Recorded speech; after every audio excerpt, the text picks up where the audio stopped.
666 AD, a fierce battle raged, with soldiers clashing swords and blood splattering across the field. The great magister, Yahello, who was the guardian god of Gali, died. His body lay still, marking the end of an era. Everything went silent for a moment. The world held its breath. Yahello's death brought a great schism to Gali. Gali no longer had the means to stop the 100,000-strong army of the Tang dynasty. 2 years passed. It was now the year 668 AD.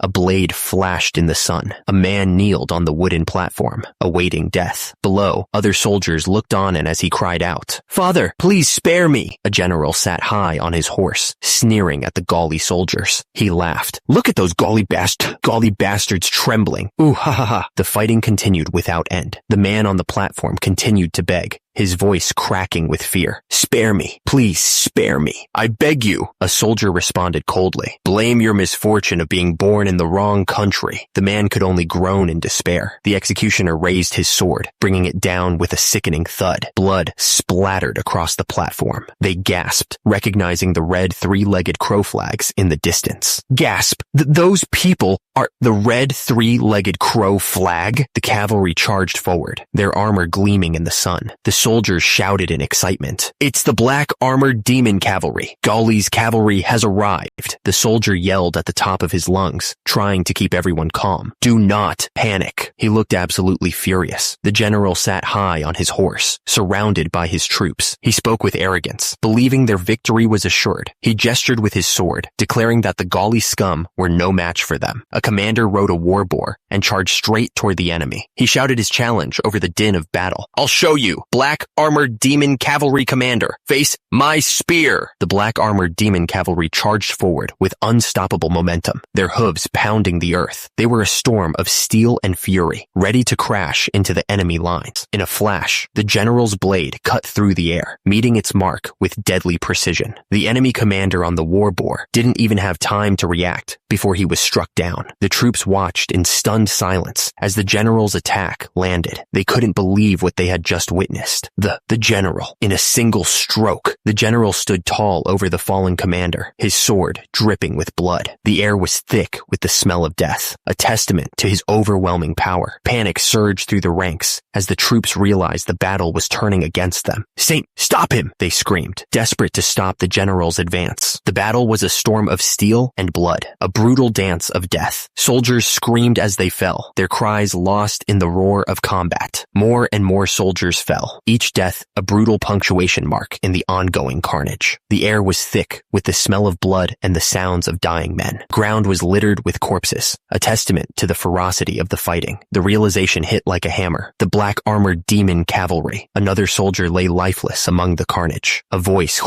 cut through the chaos, filled with dread. "Cursed war demons." A soldier braced himself as a spear hurtled toward him, the point glinting with deadly intent. The fight for survival was far from over. The general's gaze was firm, his eyes narrowed with determination. He knew what had to be done. A soldier shouted a warning, his voice filled with panic. Tang forces were swarming from the rear, threatening to overwhelm their position. Great Saja gave his orders clearly and quickly. He told Hui to lead the friendly forces to Pyongyang Fortress and protect the civilians. He assured him that Buru and Uru would hold off the enemy. The warrior gripped his weapon tightly. He declared that he would clear the path, his voice ringing with resolve. The spear surged forward, a deadly point leading the charge. The battle was about to begin again. The battlefield was a mess of clashing steel and desperate cries, a whirlwind of death. The Tang soldiers swarmed, their numbers pressing relentlessly against the defenders. The order came down to fall back. The soldiers shouted to stick close and run, warning each other not to look back at the approaching enemy.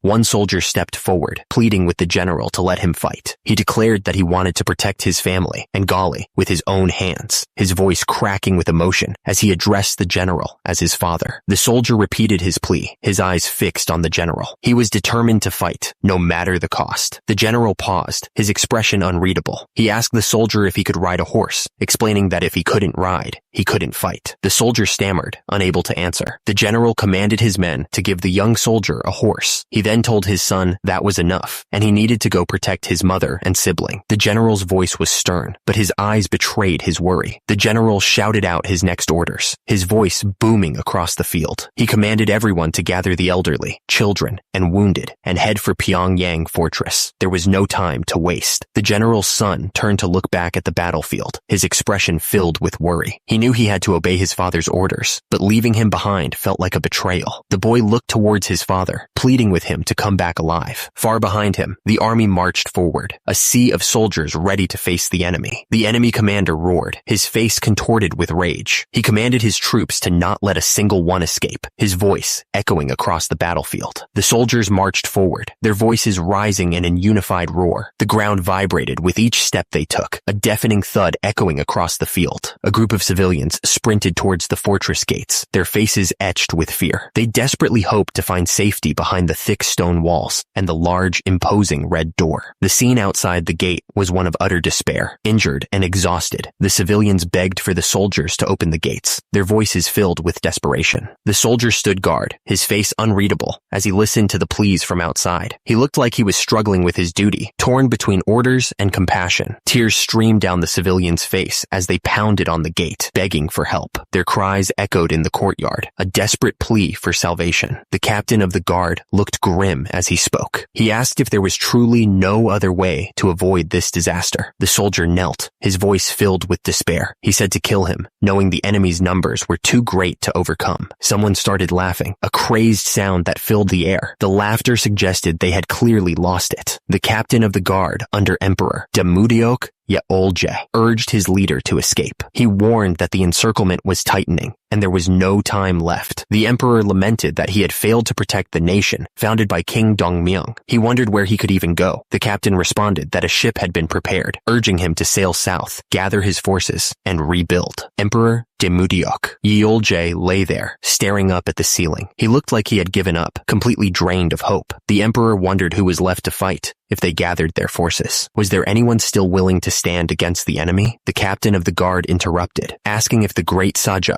Go Jinshun, was still present. He seemed to be suggesting that Go Jinshun might be the answer. The emperor considered this. The great Saja, so he remained. The thought gave him a flicker of hope. The captain of the guard knelt before the emperor. He asked if his majesty would grant him one request. The emperor lay there, lost in thought. He was probably wondering what would happen next, and if there was any hope left. Delete entire narration. The ground was littered with bodies. The cost of war was being paid in blood. The armored warrior stood tall, his sword dripping with blood. Your death will be remembered by your son, he said, his voice cold and final. The battlefield was a scene of carnage. Dead soldiers and horses were scattered across the ground, a testament to the ferocity of the fighting. The warrior surveyed the battlefield, a sea of Tang Dynasty soldiers stretching before them. He said something. He then asked if they were scared. He grinned, proposing a contest to see who could kill more. He added, 2 warriors stood side by side, observing the unfolding battle. One of them said. The other responded with a simple, "Is that so?" The warrior turned, his back to the battlefield. It looked like moving forward would be tough from now on. One of the warriors turned to the other, a fierce glint in his eyes. He said something. The warrior grinned, his eyes gleaming with anticipation. He said something. The army advanced, a sea of mounted warriors moving as one. They were ready for anything, their spears raised high, reflecting the sun.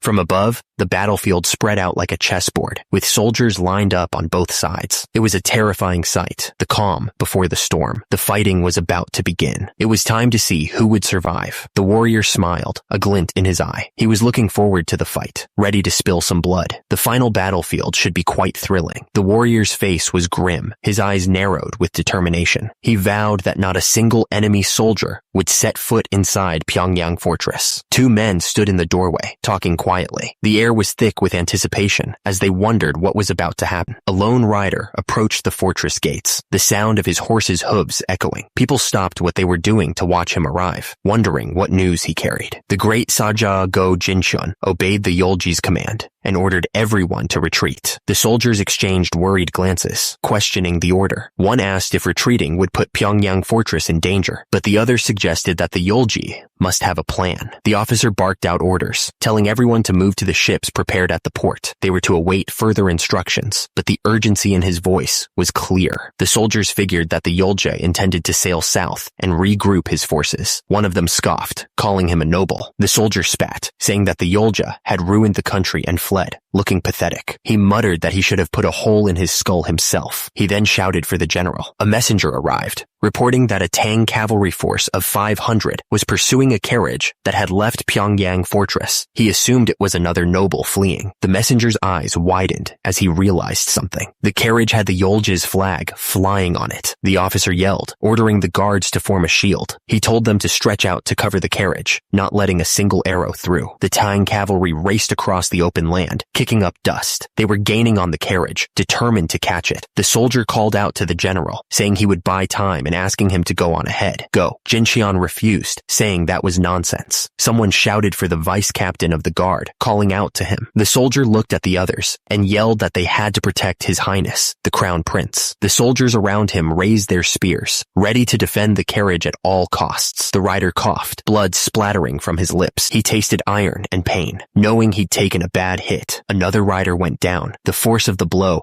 sending him reeling. He barely managed a grunt before falling. The vice captain of the guard barked orders, yelling for the cavalry to pick up the pace. He said they could catch them soon if they just pushed harder. The soldiers rode hard, their armor gleaming in the sun. They were focused on one thing, catching the carriage. The clash was sudden and brutal, spears splintering against shields. The soldiers fought with a desperate ferocity, knowing what was at stake. The rider felt a sharp pain shoot through him. He coughed, trying to clear his head. The battlefield stretched out before them, a chaotic mix of dust and blood. The riders charged forward, their destination clear. The captain of the guard, Great Saja, watched the battle unfold. He knew they were running out of time. The Great Saja gave the order, his voice cold and hard. He commanded all forces to annihilate them, letting not a single one escape. The soldiers grunted with effort, the sounds of battle echoing around them. The clash of steel on steel filled the air as they fought for their lives. The battlefield was a whirlwind of clashing steel and desperate cries. Soldiers fought and died in a tangled mess of limbs and weapons, each swing a desperate attempt to survive. The soldier roared as he cut down the two demons. He was determined to wipe out those monsters. With a confident grin, the archer prepared to fire. He boasted that he could take down two bastards with one shot. The soldier's hand clenched into a fist, knuckles white with rage. He was ready to crush anyone who stood in his way. Yuel Juburu roared, his face contorted with fury. He declared he was going to crush them all. The ground shook as the cavalry charged forward, a wave of mounted soldiers ready to crash into the enemy lines. Each rider gripped their spear, focused on the battle ahead. The captain of the guard demanded to know if the Yahello was inside the carriage. He was told it wasn't him. Then who was it? The answer came back. It was His Highness, the Crown Prince. The guards stood tall and silent, their armor gleaming in the sunlight. They were an impenetrable wall, protecting the carriage and its precious cargo from any threat. A faint rainbow arced behind them, an odd sight amidst the chaos. The carriage stood ready, the guards tense and watchful. The red flag fluttered in the wind, a symbol of the Crown Prince's presence. They had to get out of here, and fast. They continued their journey through the forest, the carriage rumbling along the dirt path. The soldiers stayed alert, their eyes scanning the trees for any sign of danger. The guards stood firm, their faces grim. They were ready to give their lives to protect the carriage and its precious cargo. One of the guards asked if it was truly a decree from His Majesty. He was told yes, His Majesty Yaolji had ordered them to escort the young emperor by ship to a safe location. The image was a logo, nothing important to see here. The carriage and its escort continued on, the sun beginning to set. The sky was painted with hues of orange and purple as they pressed forward. The path snaked its way through the mountains, a thin white line against the green landscape. In the distance, the ships waited, their dark shapes promising escape. One of the guards figured that at their current speed, they should reach their destination around sunrise. The soldiers nodded, their faces grim with determination. Suddenly, a soldier shouted to the general that the enemy was here. The news spread quickly through the ranks, and the soldiers tensed, ready for a fight. One of the soldiers cursed, wondering how those bastards had tracked them down. He yelled that he was going to split their skulls with his arrows, telling URU to save some for him. He ordered the rest to protect the young emperor and the Gauri. The Goguryeo troops rode hard across the field, their armor gleaming in the sunlight. The air crackled with anticipation as they closed in on the enemy's position. They were ready to fight. The soldier at the front pointed towards the horizon, his voice ringing out. He yelled that the enemy forces were over there, and the soldiers gripped their weapons tighter, bracing for the coming battle. The commander's voice cut through the chaos as he shouted to URU. He commanded URU to fire at once, his voice leaving no room for hesitation. The archers released their arrows, and the sky filled with whistling death. The arrows flew towards the enemy, each one carrying the promise of destruction. The battle had begun. The archer grinned, a flash of teeth in the heat of battle. He muttered that he could take down 2 with each arrow, clearly enjoying the carnage. He was right where he wanted to be. The archer took aim. His eyes narrowed in concentration. He released the arrow, sending it soaring into the sky, the first of many. The air crackled with anticipation as the archers prepared their next volley. The arrows rained down on the enemy soldiers, each one finding its mark with deadly accuracy. Men screamed as they fell, their armor offering little protection against the onslaught. The battlefield was quickly turning into a scene of chaos and death. The Goguryeo troops surged forward, their horses thundering across the battlefield. They were a force of nature, unstoppable in their advance. The general surveyed the battlefield, his expression grim. He knew what was coming, and he steeled himself for the fight ahead. The carriage sped along the road, surrounded by its protectors. The dust kicked up by the horses' hooves billowed around them, a sign of their desperate flight. The woman held the baby close, whispering, "It's all right. We're almost there." She tried to soothe the child, hoping to shield him from the danger that surrounded them. Suddenly, the carriage lurched violently, throwing the woman and baby against the side. The baby cried out in terror, the sound piercing the air. Tang forces were coming from the coastline too. Shield bearers were ordered to come forward and block them. The clash was unavoidable. The order to raise shields echoed across the line. The soldiers braced themselves, knowing the enemy's attack was about to crash against them. The commander shouted for the soldiers to hold the line at all costs. They stood firm, a wall of shields and spears against the coming storm. The Tang cavalry charged forward, a wave of horses and steel. Arrows rained down on the defenders, each impact a test of their resolve. The commander's voice boomed across the battlefield, urging them to hold back the enemy until the young emperor was safely aboard the ship. He yelled for them to endure until the great envoy arrived. The soldier slashed through the enemy ranks, his sword a blur of motion. Each strike was a desperate attempt to hold back the tide, a dance of death amidst the chaos. The Tang army advanced, a sea of soldiers beneath their banners. They seemed ready to crush anyone who stood in their way.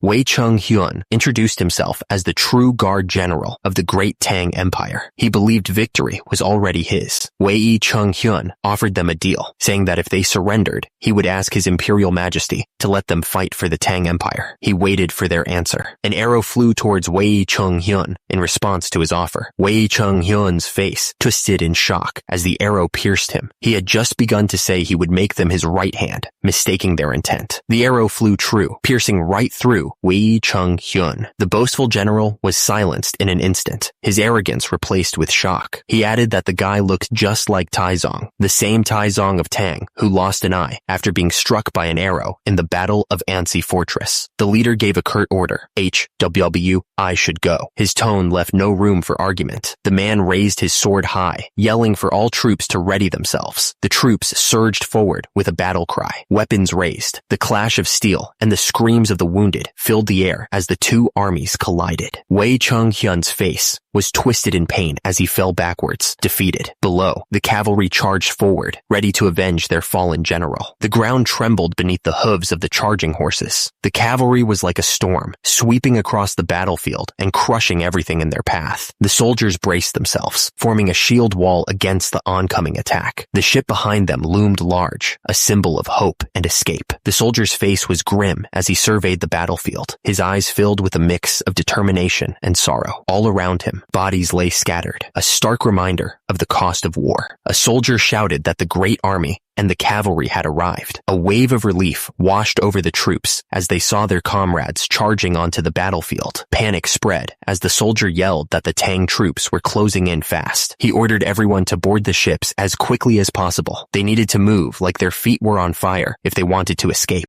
The ships sailed away from the beach, carrying the last remnants of the army. Every second counted, and the soldiers knew it. 2 soldiers stood guard on the deck, their eyes scanning the horizon. They knew the Tang troops wouldn't give up easily, so they had to stay alert. The fleet sailed onward, the setting sun casting long shadows across the water. Where they were going, no one knew, but they had to trust that it was better than what they were leaving behind. Despite all the chaos, the man held the sleeping baby close. He looked down at the child with a mix of worry and determination. He would do everything in his power to protect the young emperor. One of the armored soldiers asked what name His Majesty Yeolja gave the young emperor. The other soldier replied that His Majesty Yeolja named him Ulje. The first soldier acknowledged this and then asked what His Majesty's next command would be. The commander of the guards looked around urgently. He demanded to know where His Majesty was. Another soldier approached, holding out a scroll. He announced that His Majesty gave this to be delivered. The message read that His Majesty gave his final command to his younger brother. He was to take the child and the remaining survivors and go far, far away to live a peaceful life. The soldiers stood on the deck, gazing out at the horizon. They were sailing away, carrying out His Majesty's last command. Where they were going, no one knew, but they had to believe it was for the best. The text explained the meaning. This was an elder brother's last request to his younger kin. Wu Hyung was a humble term an older brother used when speaking to a younger brother. The soldier clenched the scroll, his expression hardening. He thought bitterly about how the man he could never bring himself to call brother now used that title to order him to flee. The soldier looked up at the commander, his face etched with worry. He asked what would become of Pyongyang Fortress now that they were retreating. Another soldier fell to his knees, begging the commander to kill him. The commander stared ahead, his face unreadable. A single drop of blood trickled down his cheek, a silent testament to the agony he felt at having to abandon their home. The commander stood tall, his armor gleaming in the dim light. Before him, a soldier knelt, head bowed in defeat. The commander stared down at the blood-stained scroll, the last orders he'd received. A fallen soldier lay nearby, a grim reminder of the cost of their retreat. The commander's face was etched with sorrow as he looked towards the burning city. He thought to himself that after 900 years of Gari, he couldn't protect them. The ship was caught in a raging storm, the waves crashing over the deck. It looked like they were about to be swallowed by the sea. The young emperor cried out, terrified by the storm. The ship rocked violently, threatening to throw him overboard. The ship fought against the storm, each wave threatening to swallow it whole. Many other ships struggled nearby, caught in the same watery hell. The storm's fury intensified as lightning flashed across the sky, briefly illuminating the ships below. The waves crashed down on them, threatening to drag them under. A massive wave crashed over the ship, sending it reeling. It felt like the ship was about to be torn apart. The ship was completely surrounded by the raging storm. It was all alone. The soldiers fought to keep their footing on the deck, grabbing for anything to hold on to. Desperate shouts rang out. Grab the rope! Get a grip, man! You trying to die? Tie the rope around your waist! The ship fought against the waves, tossed around like a toy. Someone yelled, ordering the helmsman to move it and not drift. One of the men looked up, shouting for the general. He needed to know what was happening. The general declared that they needed to turn the ship around. The order was given with urgency. The man looked absolutely terrified. He said he'd spent his whole life on the sea, but had never seen waves like this before. It was a massive wall of water that threatened to swallow them whole. The general yelled, ordering them to quickly turn the ship. The storm raged around them, making it almost impossible to hear anything. Nearby, someone watched the baby. The child seemed completely unaware of the danger, smiling innocently. One of the soldiers shouted that there was no way to turn back. They were completely cut off.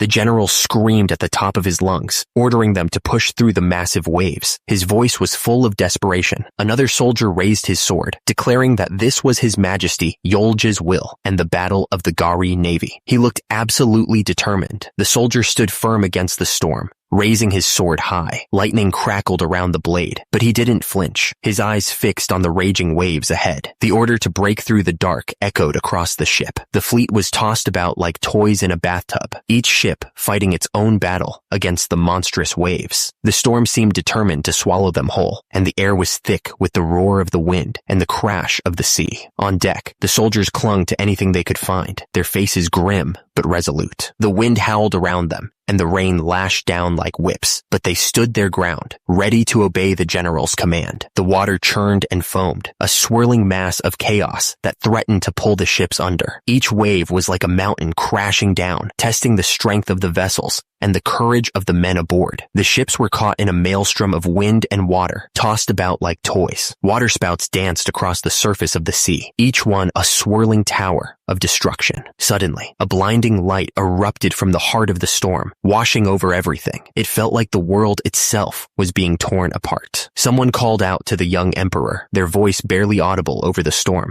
The general gripped his sword tightly, his knuckles white. He stood firm against the storm, a beacon of defiance in the face of nature's fury. The general grunted, his gaze softening as he looked down at the young emperor in his arms, who remained mercifully unaware of the danger surrounding them. The man carefully held the wrapped item in his arms, protecting it from harm. Whatever it was clearly important. The man looked around, confused. He wondered what had happened and why the mainland was still far away. The typhoon was gone, and it had gotten quiet all of a sudden. The man demanded that the others dock the ship if they saw land. He asked why they were staring like they had an arrow in their head, wondering what they were looking at. The man looked over at the land. He remarked on the nice view, but then noticed how huge the land was. No matter which way he turned, there was land. The man stared out at the strange landscape. He didn't know what to make of it. The man wondered when the sea had gotten so narrow. It didn't make any sense. The crew started to panic. One of them asked if they were in a lake, questioning the captain's sanity. Baru was told to calm down, but we couldn't believe the captain's actions. The great envoy asked what they should do. They realized this was clearly a lake, and they had set out from the open sea. Whatever had happened, they must be far from where they began, which meant the place was safe. The captain ordered the fleet to land. It was time to see where they had ended up. The troops began to land on the shore. It was time to find out what this new land held for them. The captain stared out at the new shoreline. He had no idea where they were. He wondered aloud where in the world they had ended up. The fleet had landed, and the troops were setting up camp along the shoreline. This new land was completely unknown to them, and the air felt different from anything they had ever experienced. Buru and Uru stepped forward, barking orders. They commanded the soldiers to scout the surroundings, preparing for anything. The troops responded immediately, ready to follow their instructions. The order was given to prepare for a possible ambush, and the soldiers moved quickly to form battle lines around their location. They understood the need for caution in this unknown territory. The captain of the guards received his orders. Report the current personnel count immediately. He understood the importance of knowing their numbers in this new, uncertain world. The troops stood in formation, ready for anything. They were an army, stranded in a strange land, but they were still a force to be reckoned with. The tension in the air was thick with anticipation. Delete entire panel. The baby cried out loudly. Someone addressed him. Your Highness, don't call me that. After a pause.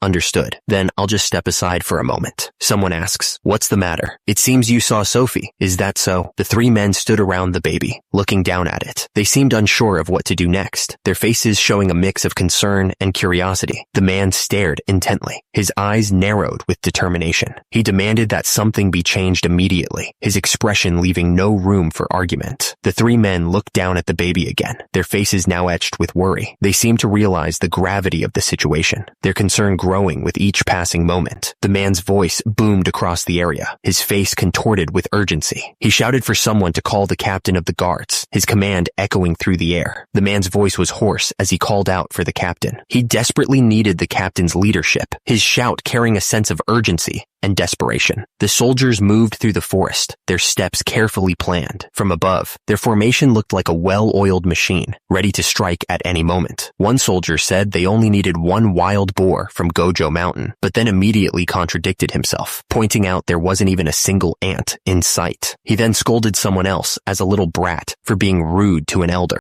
A soldier questioned why it was suddenly final again. He emphasized there was a huge difference at Gojo, saying that even if they came from the same batch, the one that came first. He then asked if someone had just heard that. One of the soldiers, wielding a large axe, ordered everyone to stay alert. His voice was firm, leaving no room for argument. The others tensed, ready for whatever might come next. The soldiers advanced cautiously, their swords drawn and ready. The forest was silent around them, but the tension was thick in the air. They knew something was coming. The soldiers paused, listening intently to the sounds of the forest. One of them grinned, declaring that the noise meant they'd be having boar monster meat for dinner tonight. The sounds grew louder as the soldiers advanced deeper into the forest. They moved with caution, their weapons ready as they stalked their prey. The soldier barked an order, telling everyone to keep their eyes peeled. The others tensed, their grip tightening on their weapons. They questioned whether the pigs in this area walked on 2 legs. More importantly, they asked why those pigs were so blue. The soldier looked closely at the approaching figures. He asked if the others had noticed that they looked like they were all bruised. One of them shrugged, saying that the fact they walked on 2 legs and were blue didn't matter at all. He declared that as long as goju tasted good, that's all that mattered. The soldiers stood their ground, their boots planted firmly on the forest floor. The air crackled with tension as they waited for the creatures to approach. The soldiers grinned, looking down at the group of goblins. The goblins looked up at them with wide eyes, clearly scared. The soldiers were ready for a fight. With a burst of speed, the soldiers leaped into the air, closing the distance between them and the goblins in an instant. The goblins didn't even have time to react before the soldiers were upon them. The soldiers' scream echoed through the forest, a desperate cry for help, but the sound was abruptly cut short as a group of orcs appeared, their faces grim. The woman gasped for air, her chest heaving with each shallow breath. She was clearly struggling to keep it together as the situation spiraled out of control. A soldier yelled out, his voice filled with desperation. He was calling for the ambassador, hoping he could do something to help. The man stood his ground, his body tense and ready for a fight. He would protect the others, no matter what it took. Someone addressed the captain of the guards, their voice filled with concern. They reported that the child had changed, and no one could explain why. The man looked down, lost in thought. Meanwhile, in a room adorned with banners, the captain of the guards knelt before another man, a young girl standing nearby. The man's eyes widened as he looked at the scroll in his hands. Turns out, it was another letter from His Majesty Yahello, with instructions to deliver it once they reached their destination. The man with the sword asked if there were 2 letters. The captain of the guards apologized and confirmed that was correct. She was the daughter of Yul Rayuhwan, the captain of the guards, who stayed behind to protect me. The letter continued, explaining that was why I sent her to you. I apologize for deceiving you. The fortress was falling, engulfed in flames. It couldn't be helped. Someone had to make the call. Otherwise, everyone would have thrown their lives away trying to defend the indefensible. Though born of the emperor's bloodline, he didn't want to put someone like you, who has spent your life on the battlefield, through such cruelty. He wanted to reassure the man. He told him to not blame himself for failing to protect the country. It wasn't his fault. As I, who rose to the throne of Yahello, through a coup, Yahello admitted that his life was lived as a mere puppet of power. He had never truly been in control. He begged Yahello to let the ambassador live differently and to carry out everything according to his own will. Yahello's face was cold and unyielding. Then, a spray of blood filled the air. Yahello looked down at the bloodied sword in his hand. He then said he hoped that child would grow up well and become his partner. The ambassador stood tall, facing away from the horror he had just witnessed. He spoke softly, saying that His Majesty would grant him freedom. The guards moved in, surrounding the ambassador. They led him away, leaving Yahello alone with his thoughts. The man carefully held the baby in his arms, supporting its tiny head. His large hand gently touched the baby's cheek, a soft and caring gesture. The baby stared up with wide eyes, its face full of curiosity. The man watched the baby, his expression unreadable. The baby suddenly broke into a wide, toothless grin. The man's eyes softened as he looked at the baby's happy face. Someone asked the man to change the baby's diaper. He responded with a simple acknowledgement, ready to take on the task. He explained that she had stayed behind to protect the castle, following her husband, Ful Ryuhwan. The man stood there, looking up at the sky. He wondered what he had to do now, what his next move should be. He thought back to when he first picked up a sword at 6 years old. By 16, he was already on the battlefield,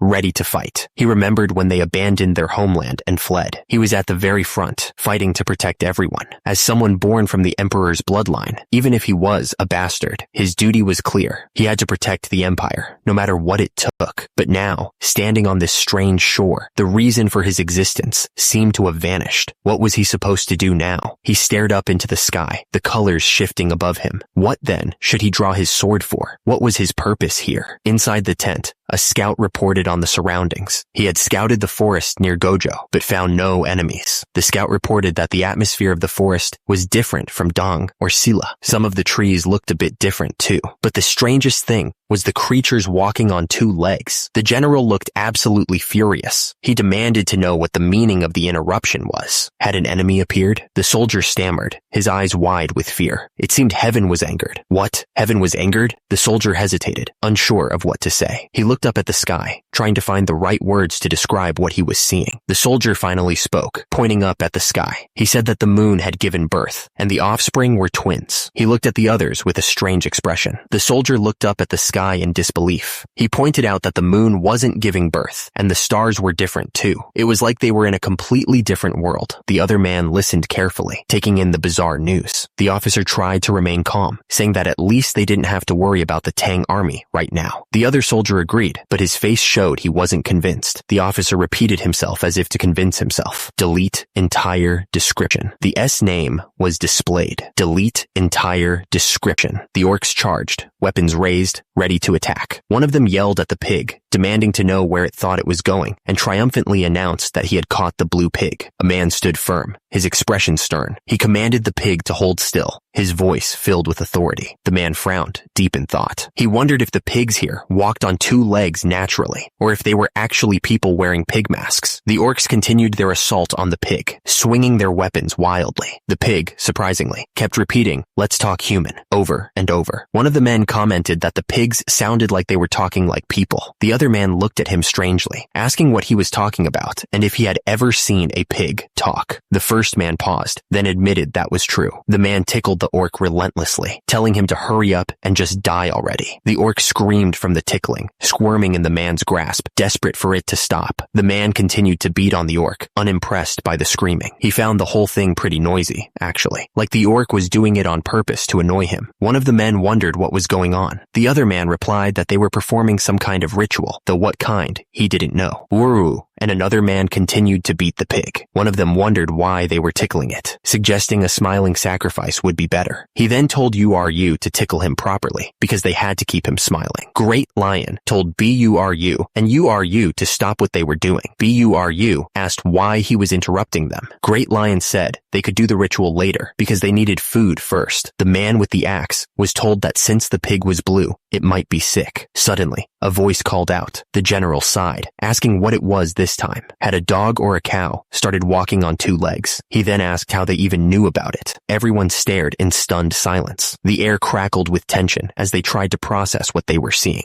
Anyway, back to the action. The order was given to grab weapons. One of the soldiers asked what that thing was. He wondered how a cow could walk on two legs. The command to block them echoed through the ranks. The soldiers braced themselves, raising their shields to form a wall against the incoming threat. The creature charged forward, its massive frame eating up the distance. The order to throw was barked out. Instantly, a volley of spears flew through the air, aimed at the charging creature. The fight raged on, a chaotic dance of steel and fury. But for a brief moment, the world seemed to pause. The spears found their mark, piercing the creature's thick hide. Fury twisted his face as he watched the battle unfold. The battlefield was a chaotic mess of soldiers and strange creatures, locked in a deadly struggle. The horned creature was caught in a brutal assault. Steel flashed as the soldiers pressed their attack, their weapons finding their mark. The fight went on. The man yelled, confused by the situation. He couldn't believe what he was seeing. He shouted at the soldiers to shoot their arrows at the cow, demanding to know what they were all doing. Arrows flew, piercing the creature's hide. The impact of the arrows caused the beast to stumble back, roaring in pain. The man looked closely at the rope. His eyes narrowed in suspicion. He wondered if someone was trying to start a power struggle with him. The man didn't hesitate. He yelled for the soldiers to fire. The rope weapon shot forward with deadly speed. The arrows rained down on the horned creature, each one finding its mark. The force of the arrows caused the beast to stagger. The horned creature knelt on the ground, defeated. Arrows stuck out from its body, a testament to the soldier's deadly aim. The man screamed at the cow-like creature, calling it a bastard and commanding it to die. He watched as the creature fell, finally defeated. The horned creature lay lifeless on the ground, a pool of blood spreading around it. The arrows that had struck it were now still, marking the end of the fight. The man stood over the fallen beast, his large axe dripping with blood. He had won, but the fight had clearly taken its toll. The silence hung heavy in the air. URU asked if it was okay to eat the cow bastard. He added that the great lion wouldn't tell them not to eat it again, right? The man was shocked. There were 3 more of those creatures, and now there was even a dog running around. The battle was a mess of blood and steel. Creatures and warriors clashed, each blow carrying the weight of desperation. The ground was littered with bodies. Someone called out to URU, suggesting they split up and take them out half and half. Then they wondered who would get the last one. The other man shrugged and replied, "Who knows?" A warrior's sword flashed, cutting through one of the creatures with ease. The impact echoed through the air. The battle raged on, a chaotic dance of death. Each warrior fought with everything they had, their faces grim with determination. The Minotaur roared, ready to charge. The warrior stood his ground, his sword gleaming in the dim light. He wasn't going to back down from this fight. The warrior's sword flashed, slicing across the Minotaur's chest. Dark blood sprayed into the air as the beast staggered back, roaring in pain. The warrior didn't let up.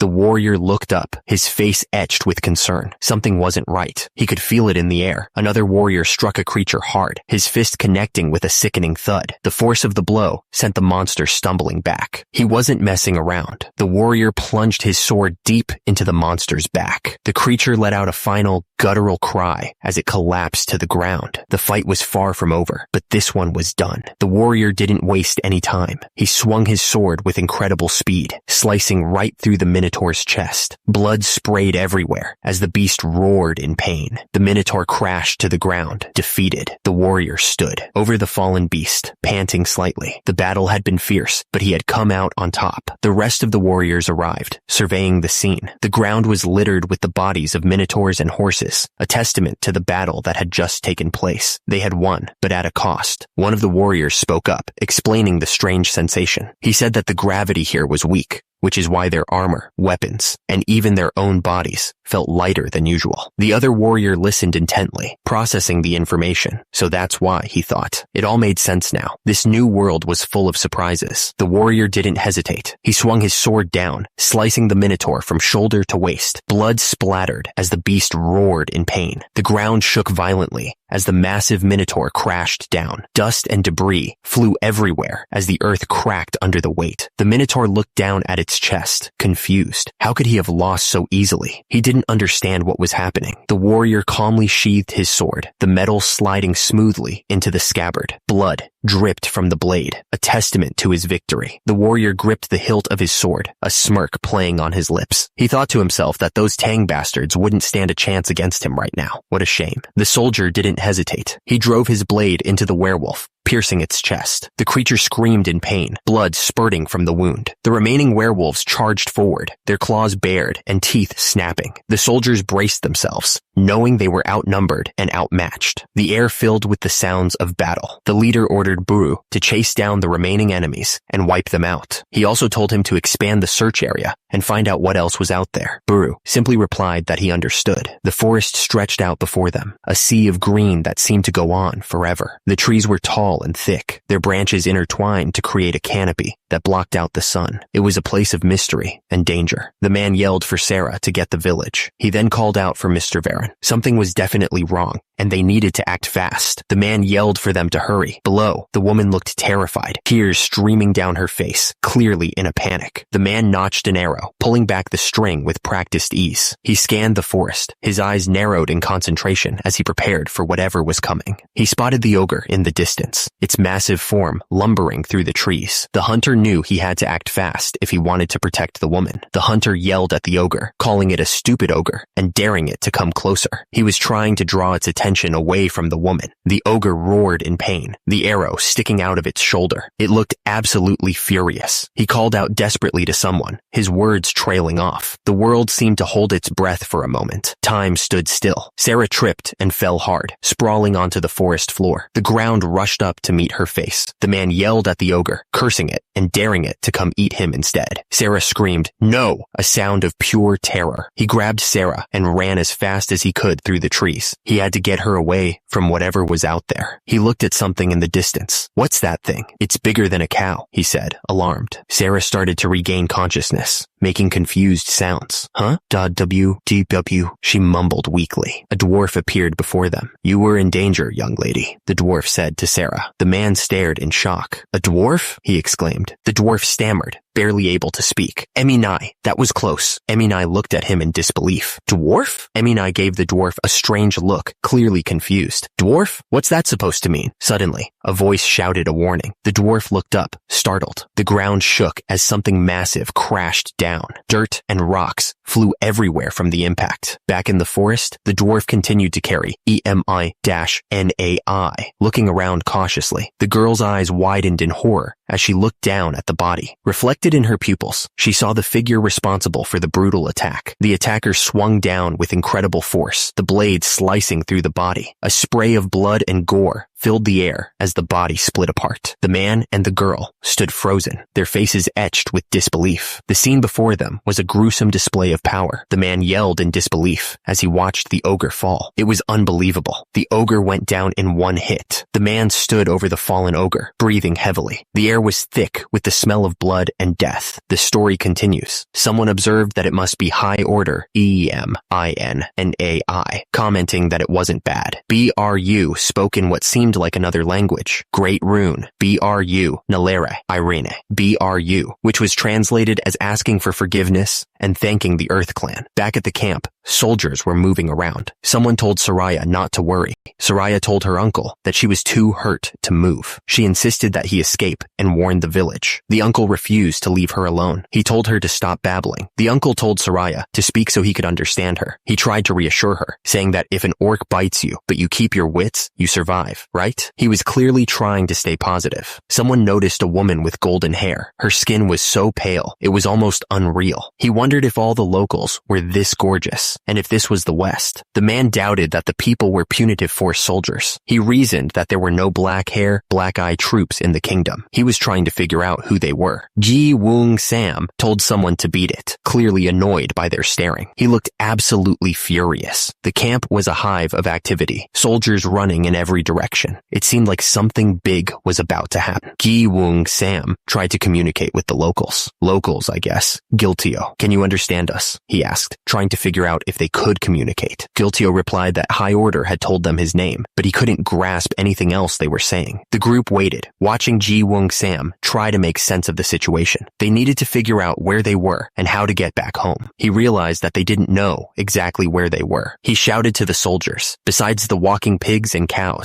the man realized that to get any useful information, they needed to find a way to talk to the people who lived here. Without words, they were lost. The group sat there, thinking, but one of them said they'd figure something out. Somehow, they had to. Suddenly, one of the men shouted that he had an idea. He grinned, looking confident. The lad with them was a genius who knew every tongue. One of the men declared that Ji Woong Sam should speak for them. He explained that this was Ji Woong Sam, addressing someone with respect. Ji Woong Sam was introduced as the man who knew every language under heaven. It was a bold claim, but he looked confident. Someone asked if that was really true. Another man affirmed it, explaining that Ji Woong Sam had traveled west with his merchant parents and picked up every foreign tongue along the way. Someone suggested they try talking to the locals. The group agreed enthusiastically, ready to let Ji Woong Sam put his skills to the test. Ji Woong Sam thought to himself that this was his chance to finally prove his worth to the group. Ji Woong Sam declared that he had traveled everywhere, from Great Jin to Wa Koku. He boasted that there was no place he hadn't been, and no language he didn't know. Ji Woong Sam tried to greet the blonde woman, attempting to speak French, but it didn't go well, and he quickly stopped himself, realizing it wasn't working. Ji Woong Sam realized that French wasn't the right choice. He admitted that it was a no-go, while the blonde woman looked even more puzzled. Ji Woong Sam tried again, this time attempting English. He greeted her with a drawn-out hello, but she still didn't understand. Ji Woong Sam, not giving up, suggested a cheek-to-cheek greeting. He moved in close, but the blonde woman looked completely shocked, unsure how to react. The blonde woman watched the man with the ponytail and wondered what he was doing. The others just stood there silently, also unsure unsure of what was happening. The man with the ponytail suddenly looked scared. The other man looked absolutely furious. Wung Sam tried speaking in different languages, hoping one would work. He tried Spanish, French, Arabic, German, and even some kind of tribal dialect. Someone laughed nervously and addressed the envoy, saying, "Here's the thing. They seemed to be trying to explain or excuse what was happening." Someone sighed and said they forgot URL was useless outside of battle. They warned URL not to claim he wrote the ulji in front of people, calling it embarrassing. Delete, verify, or remove missing OCR data. One of the women stepped forward, a determined look on her face. She offered to try something, though it wasn't clear what she had in mind. She stated her name, Yeon Chuaga Ram, slowly said his name, Yeon H-B-I-G-A Ram. The woman seemed surprised and asked if his name was Yeon Shuai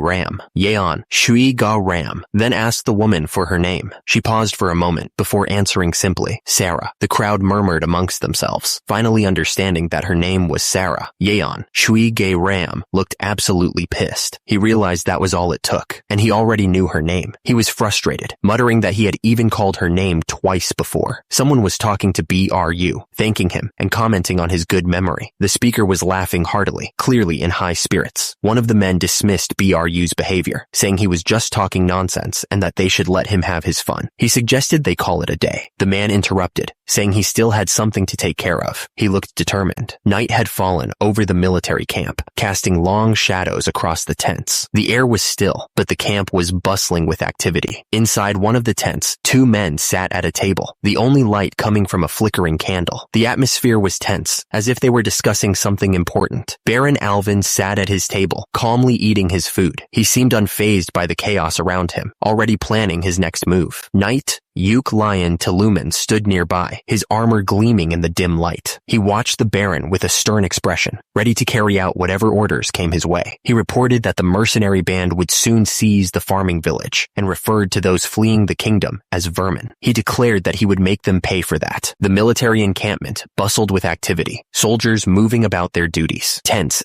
dotted the landscape, a testament to the organized chaos of a camp preparing for movement. One of the men asked if they were leaving the next day. The other, addressed as General, confirmed that they were. The general explained that, strangely, Sarah was following Blue and Yu. A man's voice called out, announcing that he was there and telling someone to come in. Someone said purity, simplicity, aha, as the realization seemed to dawn on them. Someone instructed them to go to the village. Sarah said she understood. The speaker refused to let her go alone. He told Sarah that Demudiok. Sarah asked why all of a sudden, since Yu needs to organize information about that place. Faran Sarah responded enthusiastically to Gojo's earlier comment, exclaiming about its deep meaning. She acknowledged that she thought Gojo didn't trust her, then laughed it off. Gojo thought to himself that he couldn't trust Sarah at all, except in combat. The travelers moved through the night, the landscape stretching out before them. The stars shone brightly above, guiding them on their way. The logo of Vortex appeared, a reminder of the source. The captain of the guards, Daimudeoke, explained that he had a mountain of work to do at the camp. He told Sarah and Wu to go and come back safely this time, reassuring them not to worry. The Vortex logo appeared, a reminder of where I was seeing all this. The orcs marched forward, pushing a cart loaded with supplies. The only sound was the rhythmic thud of their feet on the ground. The Vortex logo appeared once more.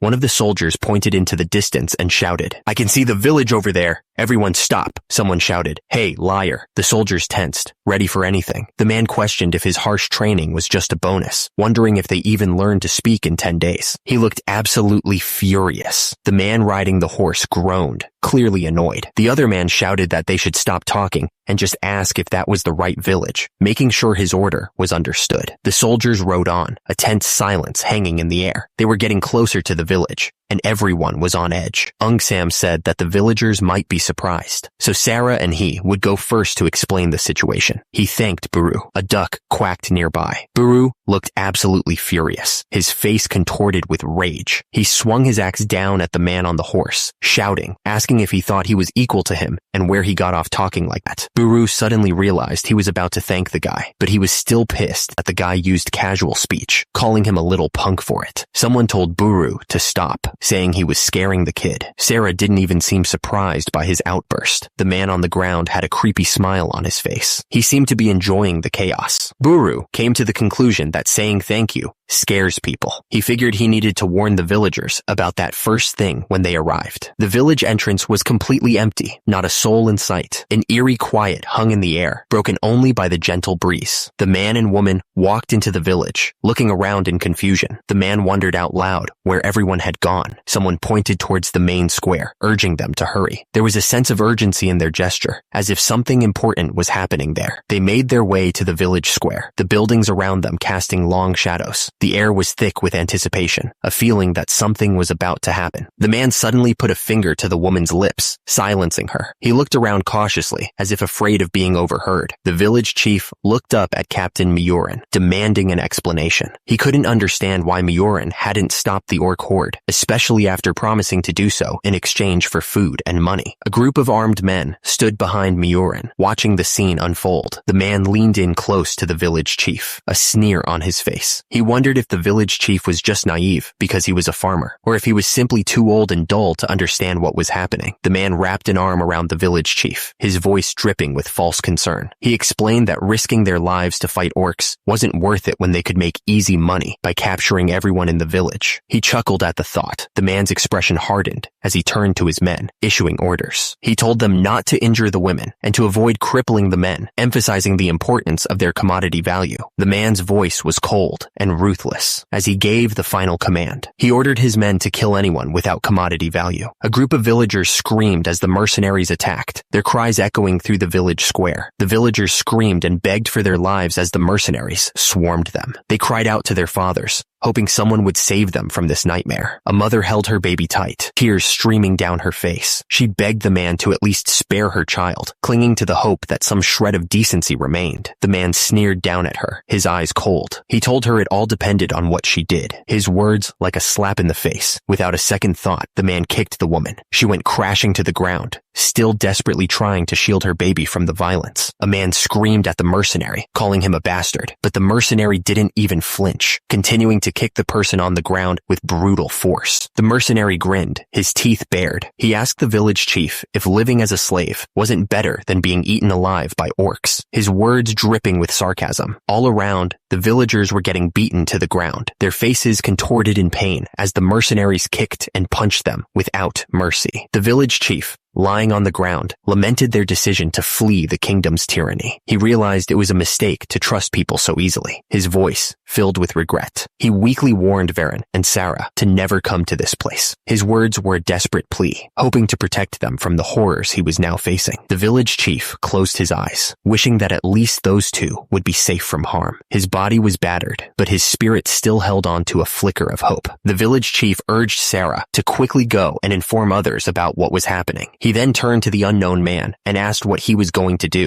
The man said he would buy as much time as he could until they arrived. The man's face was grim as he thought about the upcoming fight. He knew he had to hold out as long as possible. He had to buy as much time as he could. Sarah looked surprised, clearly worried about what he was planning to do. She didn't want to leave him behind to face whatever was coming. She started to say something, but hesitated. Suddenly, a creepy voice echoed through the village. A man with a sinister smile appeared, his eyes gleaming with malice. He asked if there were little mice around, his words dripping with a disturbing undertone. The two people lay on the ground, defeated. One of them was bleeding, his face a mask of pain. One of the men reported to Captain that they had found her behind the barracks. He told him to deal with it. The injured woman remained on the ground, helpless. The man with the sinister smile grabbed the woman. He told her to come with him, his voice dripping with malice. The woman screamed, terrified. Suddenly, a man kicked the attacker, yelling at him to get out of the way. The kick sent the attacker flying. He grunted in pain. The attacker screamed as he was sent flying by the kick. The woman continued to scream, still terrified by what was happening. The force of the kick echoed through the air. The woman watched the man who had grabbed her. She had been terrified only moments before. Now, she looked down at him as he lay on the ground, defeated. The next moment, the man looked up, his face a mask of shock. He exclaimed something. He couldn't believe what he was seeing. A heavily armored dwarf rode towards them on horseback. He looked like a force to be reckoned with. The man wondered. The dwarf rode confidently through the chaos. He seemed unfazed by the carnage around him. Someone shouted something something. The sound of hooves echoed through the village as a dwarf rode into town on horseback. People turned to see what was happening. The man, who was captain, asked Eminai if she was okay. He told her that this place was dangerous and that she should take Baron and get out of here. EM-NA. I looked worried. Suddenly, someone shouted for everyone to brace themselves. It looked like something bad was about to happen. The men looked up, their faces etched with confusion. They couldn't believe what they were seeing. A spear was pointed straight at them. The attack was about to begin. The commander roared, ordering his troops to beat the old guys and treat them like animals. He yelled that if they're armed, they should finish them off. Above, a warrior swung his sword down on someone. Suddenly, the cavalry charged forward, a wave of mounted soldiers thundering across the field. The ground shook as they rode. Fear gripped the villagers as they recognized the approaching force. Someone shouted that it was a dwarf, the extermination troops. He wondered what was happening as they came closer. Above, the dwarf fought. The attacker swung his sword, catching his target off guard. The strike sent the man flying. The battle turned brutal as the attackers showed no mercy. Someone yelled to kill them all. The villagers screamed, begging for their lives. The soldier couldn't believe his eyes. He wondered if the kingdom had sent a night order. He was shocked, saying that the extermination force couldn't have gone this far. He stammered, stating that 2 armies was impossible, as he had never seen knights like those. He'd never heard of such a knightly order in the kingdom or on the continent, wondering what on earth was going on. The soldier yelled, telling the captain to make for the region quickly, but suddenly he was struck by a volley of arrows. He realized it was the crossbow of the world, the quarrel crossbolt, as he fell from his horse. The soldier pointed up, wondering where on earth those were coming from. He screamed as he was hit, yelling to the captain to look over there. The captain was shocked, saying that this couldn't be. He saw the archer cavalry, realizing that the arrows flying range where all archers aim quarrels. Wouldn't that? The captain cursed, realizing that if they wanted to live, they had to get out of here. He ordered them to fall back to the back gate and abandon the slaves. He yelled at someone running off, demanding to know where they thought they were going. The cavalry charged forward, trampling over the fallen. The ground was littered with bodies, but they didn't slow down for a second. The man swung his hammer with furious speed. He screamed at the fleeing soldiers, demanding to know where they thought they were going, ordering them to kill the enemy. JJALTUNG's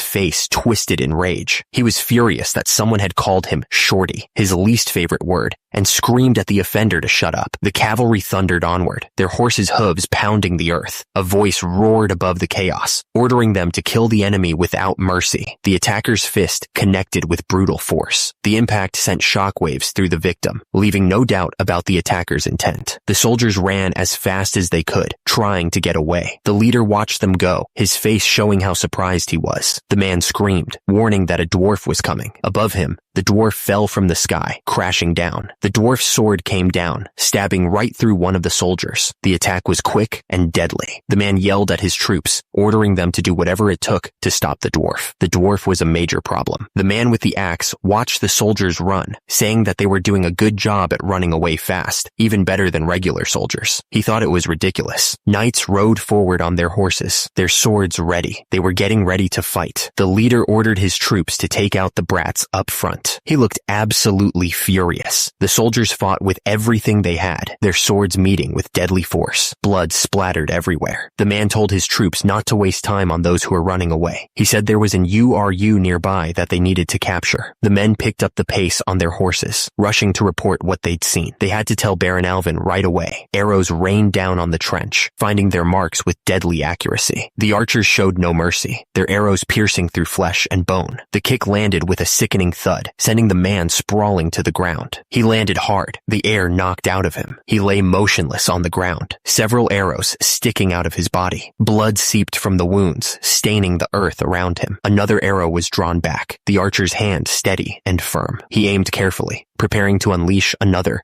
deadly shot. The man's eyes widened in terror. He screamed, pointing with a shaking hand. Below, the archer remained focused, his arrow aimed and ready. The archer readied his arrow, his eyes focused on the target, but the man told him to turn back, his voice laced with urgency. The village was quiet. The village was a scene of death. Bodies littered the ground, a testament to the brutal attack. The villagers cried out in despair, huddling around their dead. They begged for mercy, their voices filled with terror. They knew that the most dangerous creature of all was man. But then, a voice cut through the despair, urging everyone to calm down. Someone announced that these people had come to help them. The villagers looked at Baron, asking if it was true. They thought that these people were soldiers from the extermination force, and that they were saved. One of the men yelled at someone to get an interpreter and relay what the envoy was saying properly. He seemed really angry about it. He was pacing back and forth, and his face was red. Baru was told that they would talk later. One of the men with him asked if he saw something over there, but the other man said he didn't see anything. They were squinting, trying to see in the distance. The men were staring off into the distance, trying to make out what they were seeing. One of them exclaimed that he knew what they were looking at. He looked shocked by it. The blue orcs were coming. They were screaming and yelling as they charged forward. The villagers were scared, and they started running in the opposite direction. A man rode fast on horseback, kicking up dust. He shouted, laughing like he had already won. The man looked down, his face grim. He seemed troubled by something he had seen. The man yelled that he had to tell the great lord what was happening. In the background, some orcs were running and screaming. Under the dark sky, a man walked through the forest. The trees loomed over him, and the air was cold.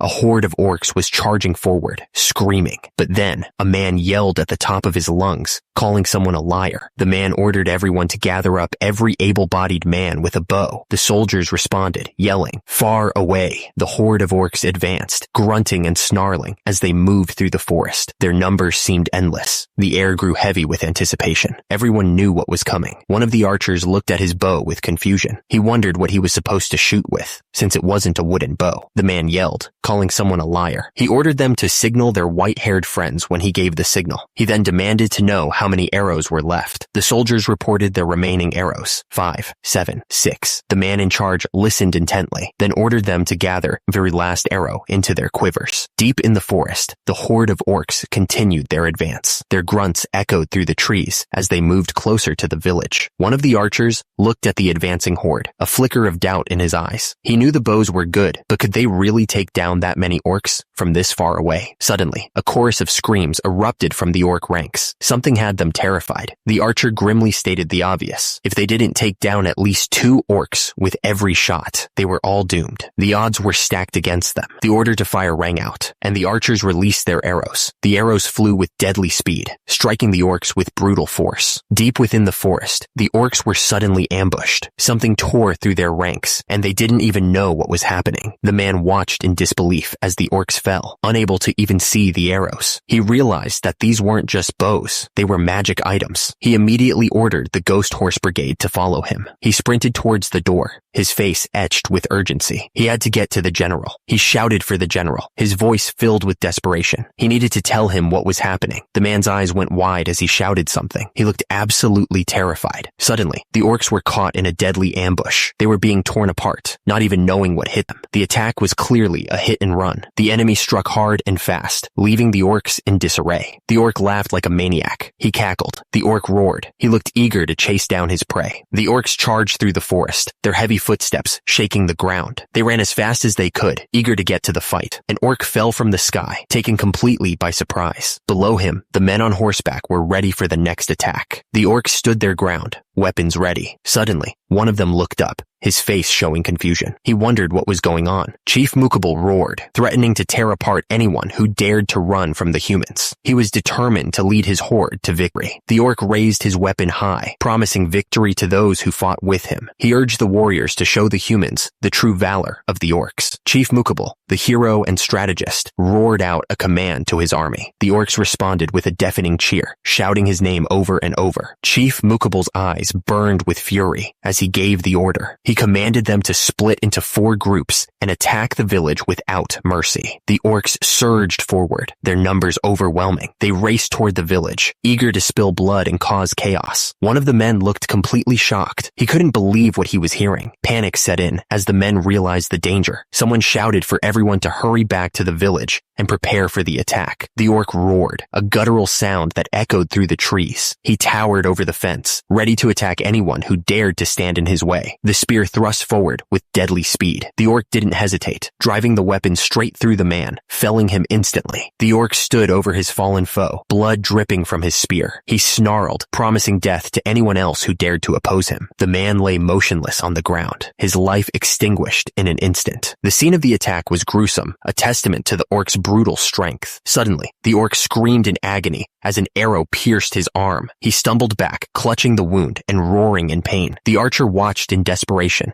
as the injured man groaned, barely conscious. He shouted something, trying to shake him awake. The archer cursed under his breath. Damn it, he thought. They were running out of time, and men. The battle raged on around them. The archer watched as more orcs swarmed forward, their numbers overwhelming the remaining soldiers. The archer grabbed the injured man by the shoulder, trying to get him back in the fight. He said something. The battlefield was a scene of carnage, with bodies strewn across the ground. The remaining soldiers fought with grim determination, knowing their survival depended on it. The soldiers fought with everything they had, knowing they were outnumbered. One of them yelled, ordering everyone to push the orcs outside, because if they broke through, they were all screwed. The orcs crashed into the village, attacking anyone they could find. A villager watched in terror as one of the monsters charged toward him, teeth bared. The soldier swung his weapon, knocking the orc back. He cursed at the monster, demanding to know who gave those pig bastards permission to even speak. He was starting to feel like things were getting out of hand. The soldier gritted his teeth, striking down another orc. He yelled to his comrades that they'd killed maybe 200 of the monsters, but another 400 had just shown up to take their place. The soldier dodged a blow and slashed at an orc's leg. He told the others that at this rate, it would be impossible to hold out until reinforcements arrived. If it were just them, they could run, but they couldn't leave the villagers behind. The orcs swarmed the village, their crude weapons crashing against anything in their path. The villagers fought back desperately, knowing what was at stake if the line broke. The man gritted his teeth, swinging his axe with renewed determination. He knew they were in a tough spot, but he yelled that they just had to hold out, no matter what. Another soldier struck down an orc, his face set with grim resolve. He agreed, saying that running away from pigs wasn't something a man of Gari would ever do. From the forest, Chief Mukable roared, his voice echoing across the battlefield as he gave the order to charge. The horde surged forward, a green tide crashing against the village defenses. The soldier braced himself, his muscles tensing as he prepared for the inevitable clash. He roared, ready to meet the charge head. The soldier stood over the orc he had just killed, the monster's body pinned to the ground by the wooden spikes. He knew they couldn't give up,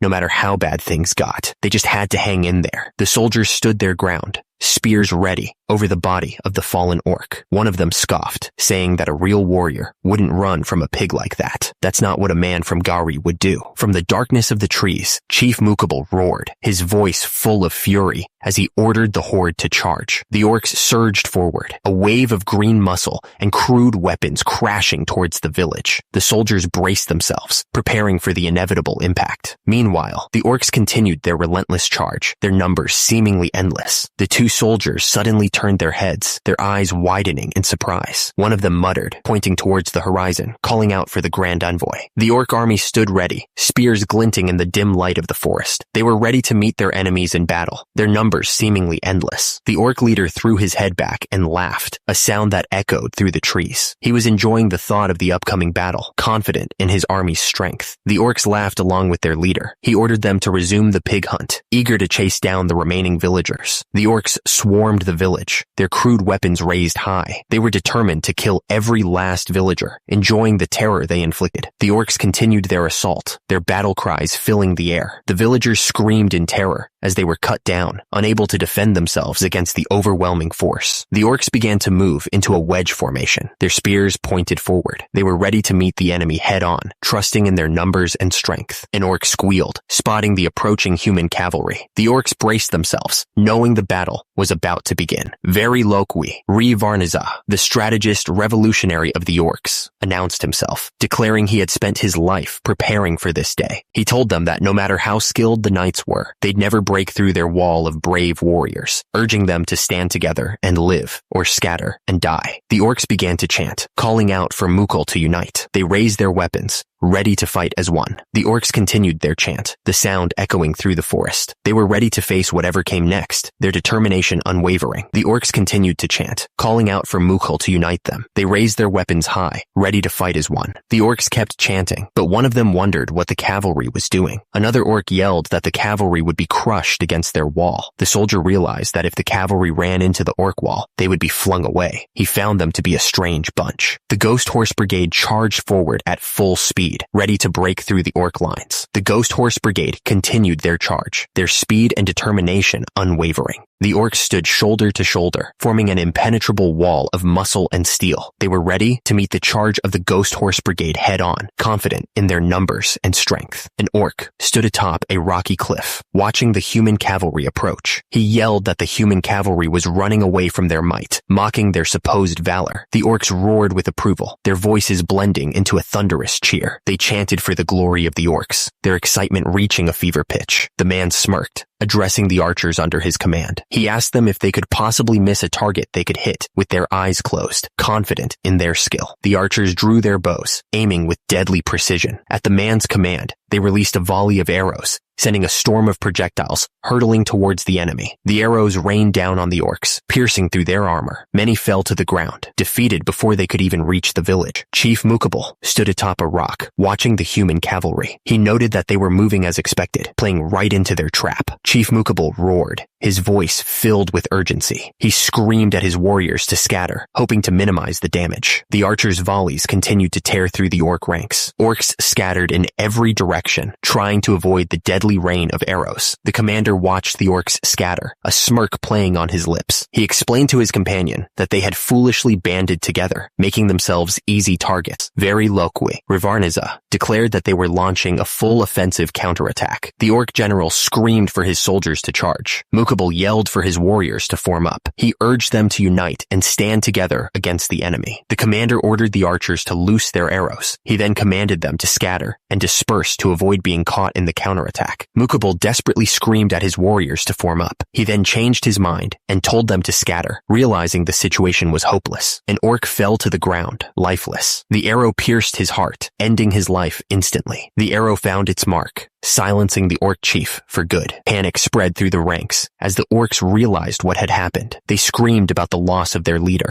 The commander showed no mercy. He coldly ordered his troops to slaughter the remaining orcs. There was no room for prisoners. The orcs broke and ran, fear driving them forward. They desperately tried to escape the archers' arrows. The battle paused for a moment. The human soldiers cheered, their voices echoing across the battlefield. They were celebrating their victory over the orcish horde, relieved that they had survived. The village was safe, at least for now. The sound of hooves echoed through the area. The mounted soldiers rode in tight formation, their armor glinting in the sunlight. From above, the scale of the army was clear. The soldiers moved with purpose, their numbers stretching as far as the eye could see. The villagers stared up in shock, their faces etched with a mixture of relief and disbelief. They couldn't believe what they were seeing. The soldiers towered over the grateful villagers, their presence a stark reminder of the power that had saved them. The cost of that power was clear in the blood on the ground. The commander's voice boomed across the village. He demanded an interpreter, calling for Tiora to come forward. He needed someone who could speak the local language, and he needed them now. The armored commander announced that they would be leaving right away. The soldier looked up at him, surprised by the sudden order. The soldier pointed, trying to show the general something important. The commander followed his gaze, waiting to see what was so urgent. The villagers asked what would become of them if the orcs left now. They begged the commander to consider their safety, their voices filled with desperation. The villagers dropped to their knees, begging the commander to protect them. They pleaded with him, seeing him as their only hope against the coming darkness. The commander turned to the soldier and asked if he wanted to become a slave. He questioned if there was really any difference between that and living in a kingdom, his voice laced with cynicism. The commander looked down at the villagers, his voice echoing with conviction. He reminded them that they were people who lived to protect their nation, their families, and their people. He emphasized that they didn't take up the sword to protect the strong, only to hand everything over to others. A villager, wounded and dying, begged to be saved. The commander dismissed his pleas, stating that this land was their kingdom alone. He questioned if they didn't understand that they must protect their own kingdom and that they shouldn't have summoned people they couldn't handle. The commander declared that a kingdom protected by the strength of others was bound to fall. He then presented them with a choice: become slaves or take up a sword and risk their lives to protect their families. The commander raised his sword high, the metal glinting in the sunlight. He declared that if they took up the sword, they would become his people and his family. The commander watched the villagers, his expression unreadable. He waited for them to decide, the fate of their village hanging in the balance. The commander declared he would go back. The crowd watched as he turned his horse around, his decision final. A villager stepped forward, shouting that he would take up the sword himself. The commander stood silently, watching the man's sudden display of courage. The woman looked at her son, Euron, and asked him if he would protect his family, even if she died. She was desperate to know if he would carry on if she fell. Euron held the sword tightly, his small hands gripping the hilt. Another villager shouted that he would fight, inspired by the boy's bravery. The commander looked down at Euron, his expression stern. He pointed out that Euron's grip on the sword was sloppy, showing no emotion for the boy's courage. The commander showed Euron the proper way to grip a sword. He told him that now that he held it correctly, he mustn't think about dying. The commander stared intently at Euron, telling him that he must live to protect his family. Euron looked up at him, his expression firm. The air hung heavy with anticipation. Everyone knew what was coming next. The order came from above: retreat. The Goguryeo army turned as one and began their retreat. The soldiers moved with practiced precision, each one trusting the others to cover their escape. The sky above was filled with crows. They flew in every direction, their dark shapes a stark contrast against the bright blue.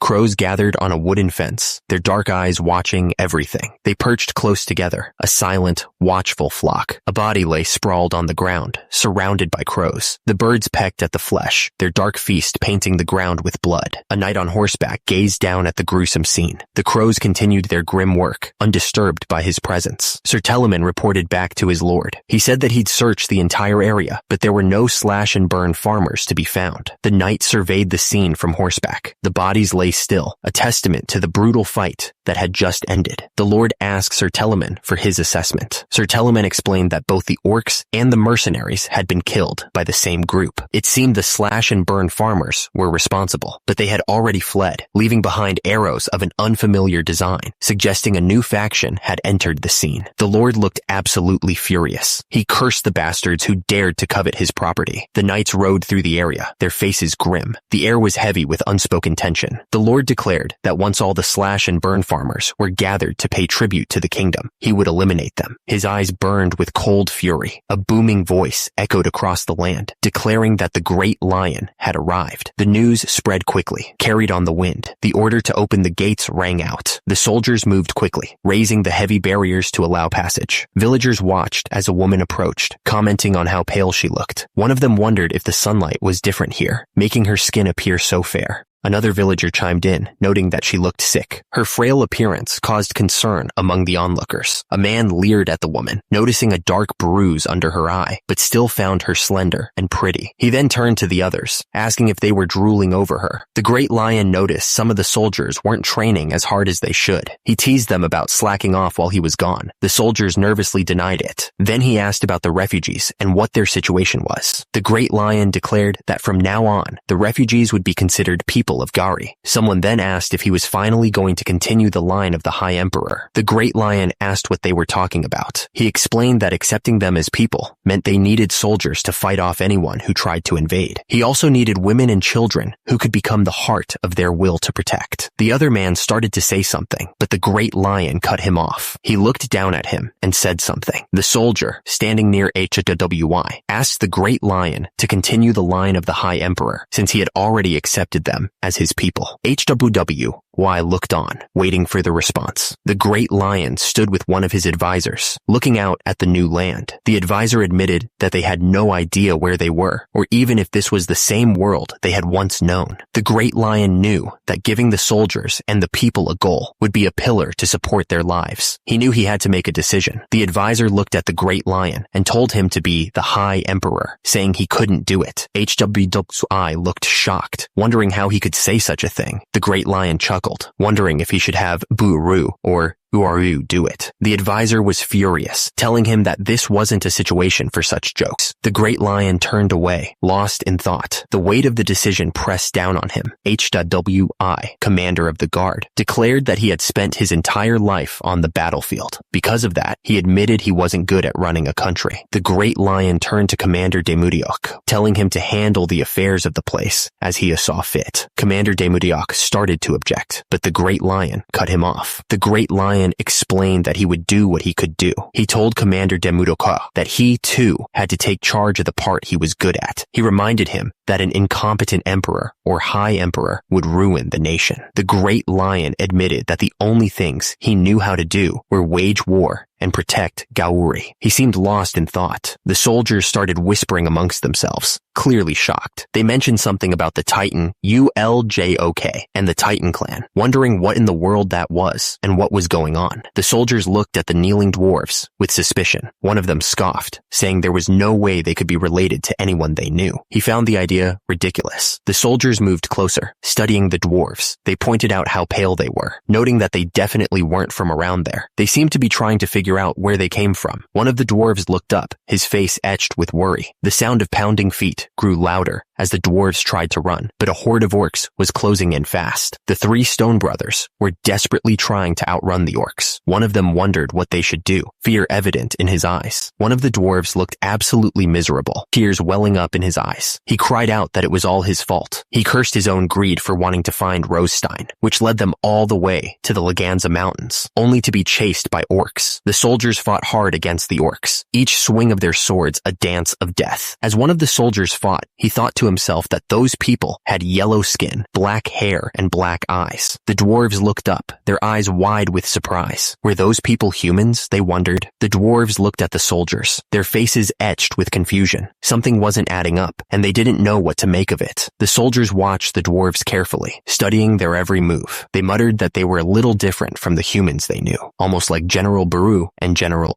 Meanwhile, back at his workshop, Old Man Jang, Gauri's blacksmith, was hard at work. The sounds of hammering and forging filled the air. One of the soldiers watched the dwarves working at their forge, his brow furrowed in thought. They seemed to be blacksmiths, all right, but he couldn't figure out what they were doing all the way out here. One of the dwarves lifted a metal bar, examining it closely. He marveled at the perfect balance and the pure iron, wondering how a human could create such a weapon. Suddenly, a shout rang out, cutting through the air. An orc guard yelled to open the gates, announcing that the great lion had arrived. The blacksmiths stopped what they were doing, their eyes widening. They were clearly shocked by the announcement. Two heavily armored men rode into the area on horseback. One of them grinned, calling out to his brothers. One of the dwarves looked up, his eyes widening. He was amazed by the person's height, bronze skin, and black hair. He realized the legend was true, and that was why all the weapons here were made. The blacksmiths watched the dwarves, confused by their reaction. The dwarves glared down at the blacksmiths and demanded to know what this nonsense was all about. They seemed furious and ready for a fight. The blacksmiths just laughed like maniacs at the dwarves' anger. One of them taunted the dwarves, asking them what all this was about. The general stood alone on the ship, gazing up at the night sky. The stars seemed so distant and unfamiliar, a reminder of how far they were from home. He was deep in thought, trying to figure out what to do next. The general spoke with a calm, steady voice, acknowledging the gravity of their situation. He pointed out that they didn't know where they were, or even if this was the same world they once knew. He urged them to make a decision, knowing that their future depended on it. The great lion stood in the water, his expression serious. He commanded them to carry out everything according to his will, his voice echoing with authority. The great lion remembered his past, lying on the dock. He had been a descendant of the High Emperor, but because he was an illegitimate son, he'd spent half his life on the battlefield. The great lion's expression was unreadable, but his eyes were full of determination. He stared into the distance, lost in thought. The Gauri he sought to protect had gone up in flames. The great lion remembered coming all this way to protect the High Emperor's legitimate line. Unable to even turn his horse back, it turned out the child wasn't a boy, but a girl. Furthermore, the child born within the royal household wasn't even a descendant of the High Emperor. The soldiers waited, their faces grim. The great lion knew he had to make a choice for the soldiers who believed in him. If this was the world he came from, he would build his strength and strike the Dang. If not, then continuing the history of Gauri would be his duty and purpose for those who followed him. The great lion lion stared ahead, his face unreadable. The gravity of the choice weighed heavily on him. He wondered aloud if the die had been cast, not sure if he was ready to face the consequences. The great lion walked down the dock, his footsteps echoing in the night. He approached the gate, his resolve hardening with each step. There was no turning back now. The base sat nestled on the coast, a beacon of hope in this new world. The mountains stood guard in the distance, silent witnesses to the birth of a new nation. The future was uncertain, but the potential was undeniable. The construction site buzzed with activity, the sounds of hammering and sawing filling the air. A watchtower was going up, a sign of the growing settlement and the promise of security. Turns out, the slash and burn farmers and the soldiers had become pretty close. In fact, they'd grown close enough to start falling in love, which was pretty unexpected. It only took about a month for those bonds to form. The food problem? Solved. Thanks to the seeds the slash and burn farmers brought, everyone could eat. As for those dwarves, turns out they weren't just blacksmiths, but skilled architects too. So, the housing problem? Also solved.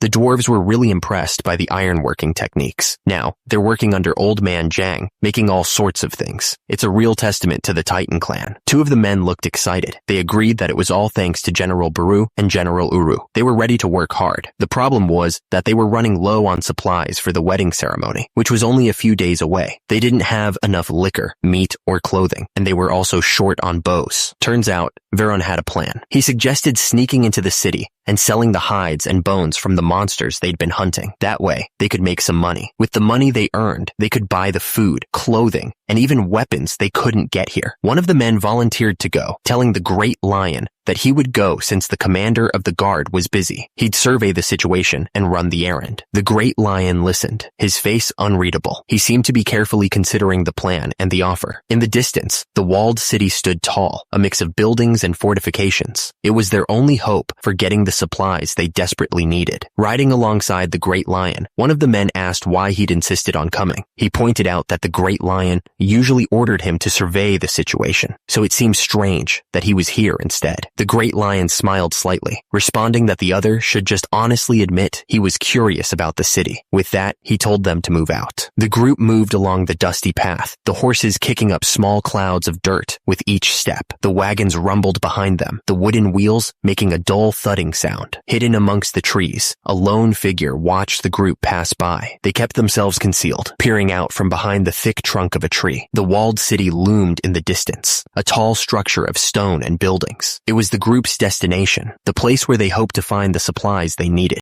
As the group approached the gates, armored guards stepped forward, blocking their path. One of them sternly ordered them to move along, his voice leaving no room for argument. Bangul Ray Inca approached the guard, looking at him curiously. The guard acknowledged him with a respectful greeting, saying he had worked hard. Surprised by the guard's kind words, the traveler laughed nervously. He reached out and shook the guard's hand, clearly caught off guard by the unexpected gesture. Bikin Nuga urged the traveler to go inside quickly, his voice laced with a sense of urgency. He seemed eager to get them through the gates and into the city as soon as possible. The cloaked figures moved forward on horseback, accompanied by the armored guard. The rhythmic sound of hooves echoed through the area, a constant reminder of their journey. The armored guard, Mechalin, suddenly raised his hand. He ordered them to stop, his voice firm and commanding. The cloaked figures immediately obeyed, halting their horses. The silence was heavy as they waited, their faces obscured by the shadows of their hoods. The soldier peered intently at the cloaked figures. He asked if they had black hair and brown skin, his tone laced with suspicion. A pair of hands emerged, holding out a bag. The bag had a strange logo on it, a symbol that seemed oddly out of place. The cloaked figure passed the bag over to the guard, completing the exchange. The guard laughed, clearly pleased with the deal. The guard gave the signal, waving them through. He shouted that they could pass. The group rode forward, passing through the massive gates. They were finally entering the city. Veron suddenly stopped, his face serious. He asked what that man's name was just now, repeating the name, Irun Kalsuman. The cloaked figure's eyes narrowed, a flicker of recognition in them.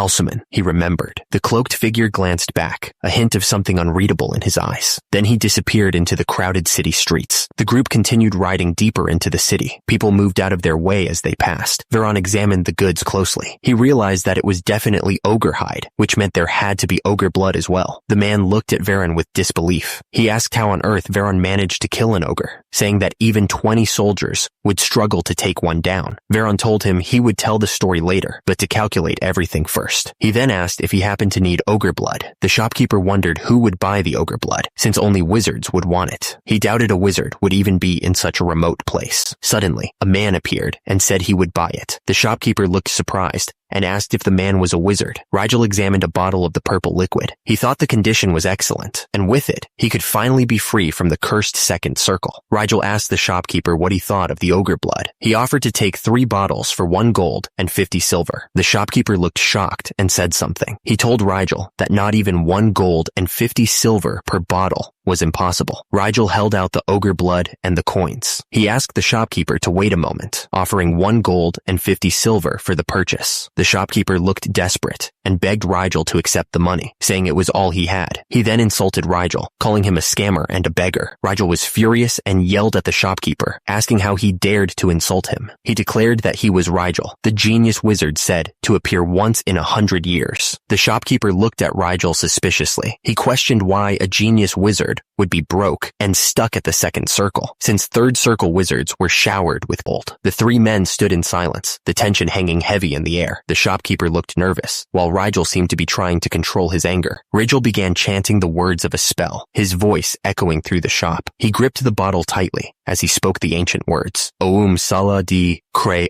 Taha, flame born of the desire of fire. Rigel gasped, shocked by the power surging through him. He couldn't believe it. He was actually using magic. Even though he hadn't reached the third circle, he could still feel the magic flowing. Rigel was absolutely furious. He yelled at the shopkeeper, telling him that he had just made a huge mistake. He shouted that the shopkeeper had committed the sin of insulting a wizard. The shopkeeper went flying backwards, crashing into the shelves. He landed on the floor with a thud, clearly hurt. Rigel stood over him, his eyes blazing with anger. One of the men wondered if beggars were practicing magic in this town. Another said that it was more likely a sorcerer had become a beggar. They discussed Rigel's situation, trying to figure out what had just happened. The shopkeeper lay on the floor, his body aching from the force of the blast. He gasped for air, trying to recover from the sudden attack. Rigel turned to the 2 men who had been watching the whole thing. He told them that the sorcery in this place was confusing. He added that he was called a genius, who appeared only once in a century. Rigel went on to explain that others needed 2 years to master mana, but he did it in just half a year. He said that becoming a grand wizard was only a matter of time. Rigel's expression turned sad. He explained that when he stopped at the second circle, his master abandoned him. Rigel looked down at the ground, ashamed. He told them that he became an outcast wherever he went. Rigel was convinced there had to be a way forward. He threw himself into his studies, gaining knowledge that he thought rivaled even the most powerful archmages.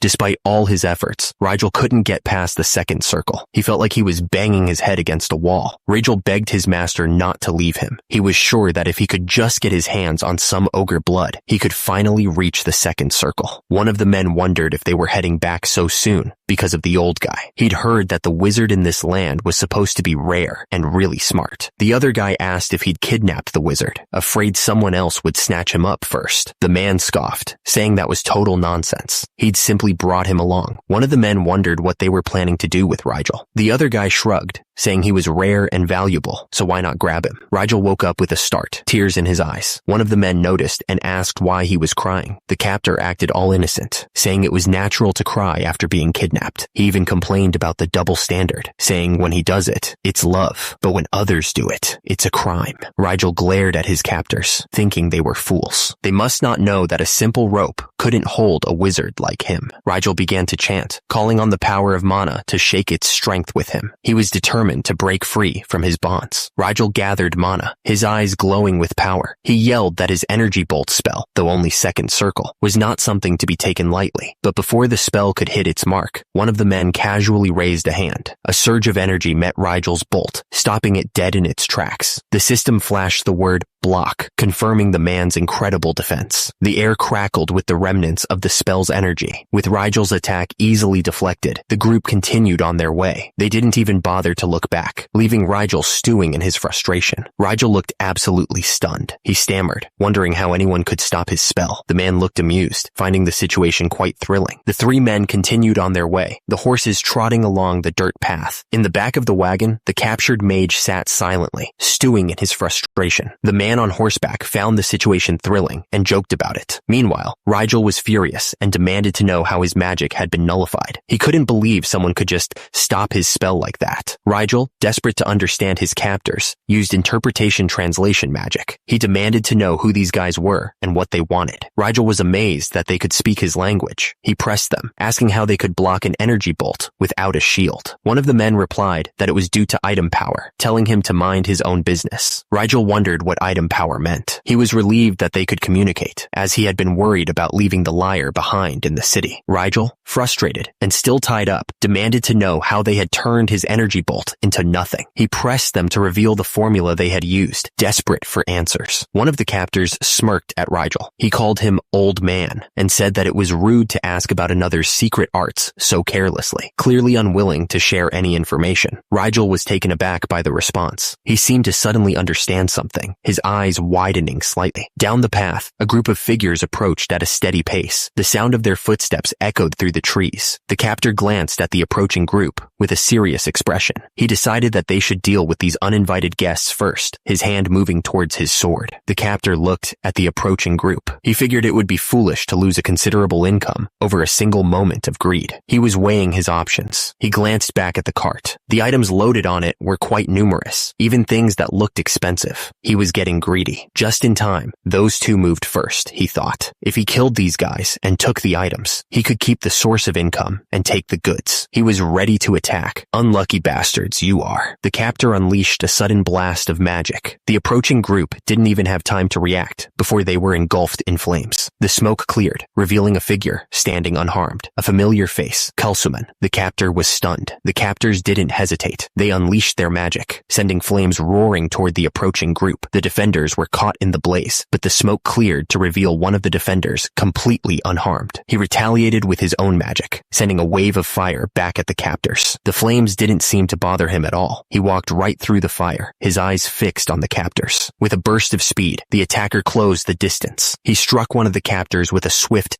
deadly blow. He shouted something. The remaining captor watched in horror as his ally fell. He screamed, hoping someone would come to their aid. The captor, now desperate, screamed at the other men. He demanded to know if they were going to just stand there or actually do something. Meanwhile, the defender held up a card, channeling his power. The card glowed as he prepared to cast Extinguish Fire. The flames erupted, engulfing the men who had been ordered to attack. One of them screamed as the fire burned him. The defender stood in the aftermath, completely untouched by the flames. He held the card steady, a look of determination on his face. The fire still raged around him, but the defender stood tall. The attackers were down, defeated and burning. The swordsman loomed over the tied-up man. The man on the ground looked up and said something. The swordsman raised his blade high, ready to strike. The world seemed to turn red as the final moment approached. The man screamed, his voice filled with terror. The swordsman's blade was about to fall. The swordsman stood over his fallen foe, sword in hand. The other man watched, a look of doubt on his face as he said something. The man pleaded with the swordsman to stop. He said something.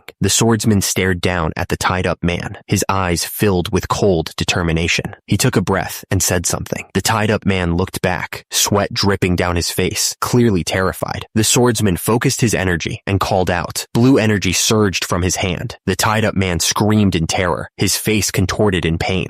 The swordsman looked down at the card in his hand, a frustrated expression on his face. He sighed. The swordsman glanced at the flames nearby, then back at the tied-up man. He wondered aloud, sounding annoyed. The swordsman looked down at the tied-up man, a strange expression on his face. He checked the man's pulse. He said something, his voice flat. The swordsman watched the tied-up mage, thinking about how he cast magic with just a trigger word and no chanting. He was impressed by the mage's skill. The old man looked down from his perch, thinking about their direction. He realized they were heading towards the Laganza mountain range, where the dragon lived. The old man turned to the tied-up mage, his eyes widening. The old man thought that the mage must be a dragon. The old man's hands trembled as he thought about becoming an attendant of a dragon, the origin of magic. He knew that if he could surpass the second circle. The tied-up mage looked up at the old man and smiled. He apologized for the kidnapping, his voice calm. Rigel, still tied up, pleaded with the swordsman. He insisted that even if they didn't like him, they must have brought him here because they needed him. Rigel promised to do anything they commanded. The swordsman looked down at Rigel, thinking about what he had just said. He wondered if the mage could really be of use to them. Suddenly, the old man's eyes widened in shock. He seemed to have realized something important. The old man was stunned by the sight of the village. He commented on how well organized it was, especially given its location in the Laganza mountains. He added that the discipline discipline and morale of the soldiers rivaled even the empire's. A man on horseback greeted someone as Grand Master. Then, he noticed the old man behind him. He asked who the old man was, before shouting out in disbelief, calling him Titan. The men wondered why they kept being called Titans. The white-haired man added that even dwarves, thought to have vanished after the divine demonic war 1,000 years ago, were here. Kalsuman scoffed at Rigel, correcting him that he was a mage, not a sorcerer. He reminded Varan that he hadn't forgotten the crime of trying to harm him. Varan stammered, saying it was because Kalsuman had insulted him. Kalsuman ordered Baru and Uru to take Varan to the execution ground. They acknowledged the order. Kalsuman then asked where they had found him. One of the men replied that they had found him on the way. The town square was buzzing with people. A fire crackled on a wooden platform, casting long shadows across the dusty ground. The air was thick with anticipation. Kalsuman sat on his throne, looking down at the old man. He pointed out that while he might have said he simply picked him up, it was also true that he had kidnapped him. Kalsuman continued, saying that he couldn't forgive the old man for trying to hurt Varan, who was their guide and one of his people. The old man stammered, trying to defend himself, saying they had insulted him, a mage. Kalsuman listened to the old man. He understood and thanked him, but then pointed out that the old man had also insulted him by trying to harm his servant. The old man looked absolutely shocked, like he couldn't believe what he was hearing. He protested, saying, "No, how could you say such a thing? It's survival of the fittest. Good triumphs over evil." The voice echoed through the throne room, declaring that it wasn't about good punishing evil, but about the victor taking everything. In the end, the strong take it all, he insisted. The old man didn't seem impressed by the speech. He just scoffed. Kalsuman dismissed the old man's complaints. He said a weakling who insults others is only speeding up their own demise. He wondered if kidnapping was really the right word for it. Kalsuman continued his verbal assault. He asked the old man if he even realized he could have been killed right there. Kalsuman wondered if the old man even had the skill to command respect as a mage. The old man looked up, his face etched with despair. He felt so pathetic, he thought. His entire 75 years of life felt so regretful and wretched. The old man looked up, surprised by the offer. Kalsuman was actually going to give him a chance. Kalsuman towered over the old man, laying out his offer. Would he keep wandering around like a beggar, enduring insults, or would he throw in his lot with Kalsuman? The old man looked up, a confused expression on his face. What did Kalsuman mean by that? Better than an outstanding mage. What was he getting at? Kalsuman turned and walked away, explaining what he needed. He needed a sage, someone with great knowledge of this world. Kalsuman paused, looking back at the old man. So, would he join him? He'd ask one last time.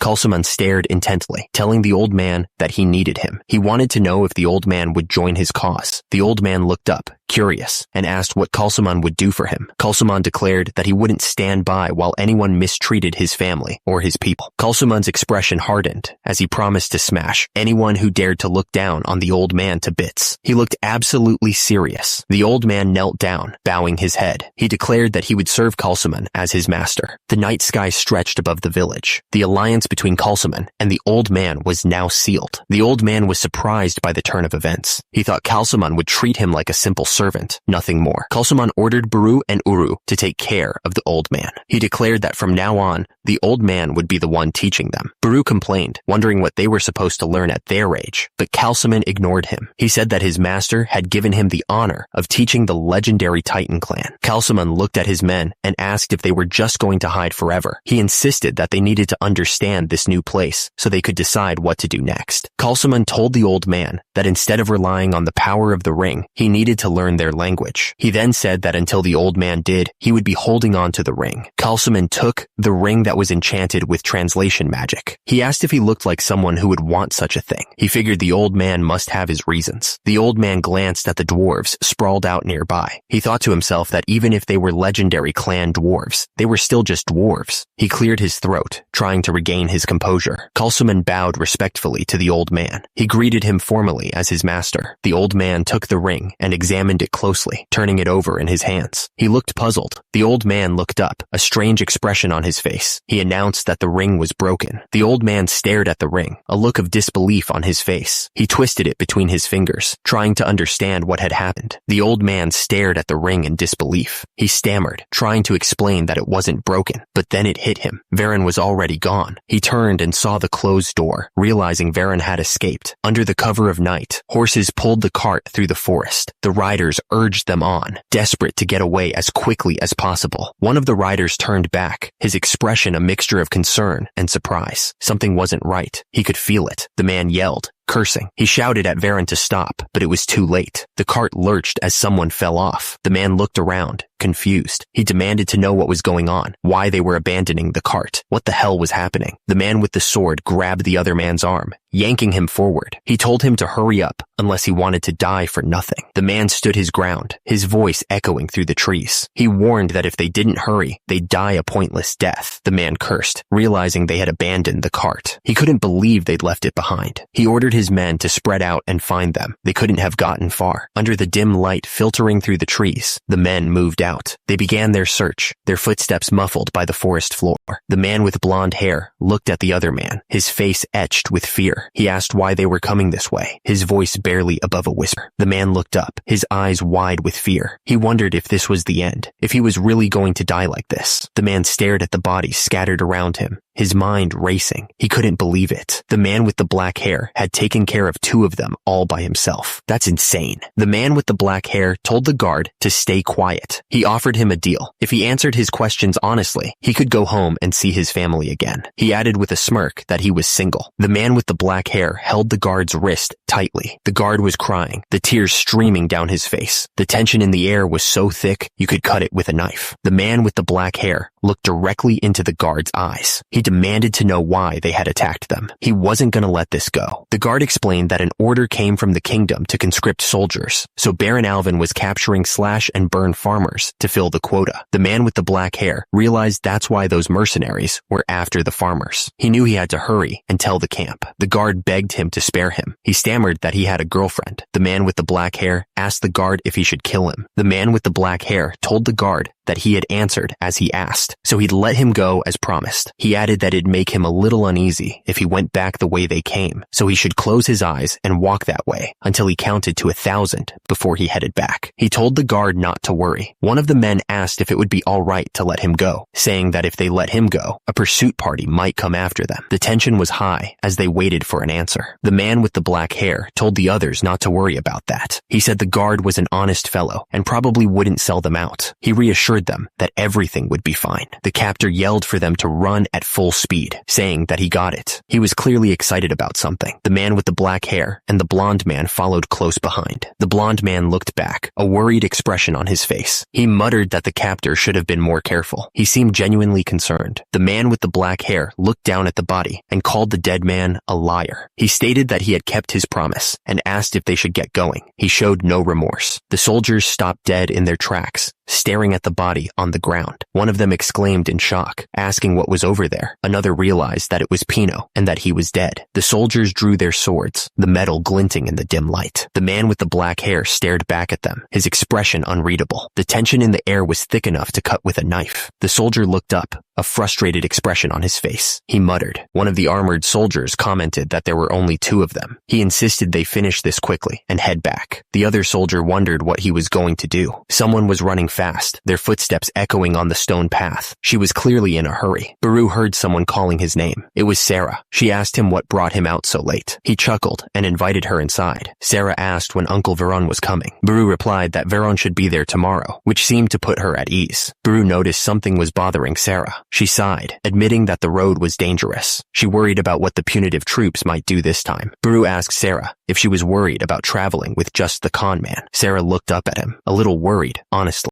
Sarah admitted she was a little worried. Seeing his track record, trust was hard to come by. She sighed. Nothing ever goes smoothly. Baru told Sarah not to worry. Suddenly, he gave the order to charge. He knew that guy might spout nothing but high-order lies. Baru unsheathed his sword. He told everyone to charge forward. He knew the situation was dangerous, but they couldn't back down now. The soldiers charged forward, weapons raised. The clash of steel echoed through the forest as they crashed into the enemy. It was a chaotic scene. The warrior lunged forward with his sword, a whirlwind of motion. Turns out, he had once fought under Gibek. The force of his swing sent his opponent flying backwards through the air. He was known as the fight dummy. Steel clashed against steel, as the soldiers fought with unmatched fury. The battlefield was a scene of brutal chaos. Surrounded on all sides, the warrior spun, his sword a blur of motion. He was trapped, but he didn't look scared. His expression was hard, his eyes filled with determination. He was Gyeong Sam, the strongest of Gaori's inspectors, Baekjae's fight dummy. The man told the other to get moving. They were heading deeper into the dark forest. Suddenly, the man froze. His face went white. He couldn't believe what he was seeing. He was clearly terrified. He wondered why that person was here. Turns out, a massive, twin-headed ogre was stomping through the forest towards them. The ground shook with each step. The ogre roared, its twin faces contorted in rage. The man screamed, paralyzed by fear. The man tried to keep it together, his face contorted with terror. He told himself to stay calm, but it wasn't working. He thought that the ogre might be the king of land monsters. But if it was the same Wung Sam who could cut down soldiers in one swing, he didn't know what to think. The man's eyes widened as he realized who he was facing. He was in deep trouble. Meanwhile, inside the building, the meeting was coming to an abrupt end. Something important was happening. An urgent report was coming in. The men inside waited anxiously to hear what the messenger had to say. The man reported smoke rising from the northern border tower, a trade partner. It seemed something had happened to the Fish and Burn village. He asked how far away it was, trying to figure out the scale of the problem. Less than half a day on horseback, came the reply. The man thought about the report. He couldn't ignore it. It was too close to home to just let it slide. The man addressed the group. They would decide whether those at the border were friend or foe on the spot. He ordered them to save the minimum defense. The man slammed his hand on the table, declaring that everyone else would march. The room went silent as they waited for his next order. The order went out. Full mobilization. The soldiers scrambled to mount up, grabbing their horses and arrows. It was time for war. The old man looked around, confused. The sudden march? Did something happen? He couldn't believe how quickly everything was moving. The march order was only just given. How could they move so fast? He was clearly shocked by the speed of the army's response. The army was already forming ranks. The leader on horseback watched as the troops lined up, ready to move out. The entire army was on the move. Row after row of soldiers marched forward, a massive force ready for war. The army marched relentlessly, an endless wave of soldiers moving towards the northern border. The ground vibrated with each step. The old man stared at the troops, amazed. He'd traveled all over, but he'd never seen soldiers this organized before. The amount of ki radiating from them was insane, rivaling even the Imperial Knights. A soldier looked ready to charge into battle. He was just waiting for the order to go, itching for a fight. The leader gave his orders. He told Uru to take Risel with him. Then he asked if the master was coming along as well.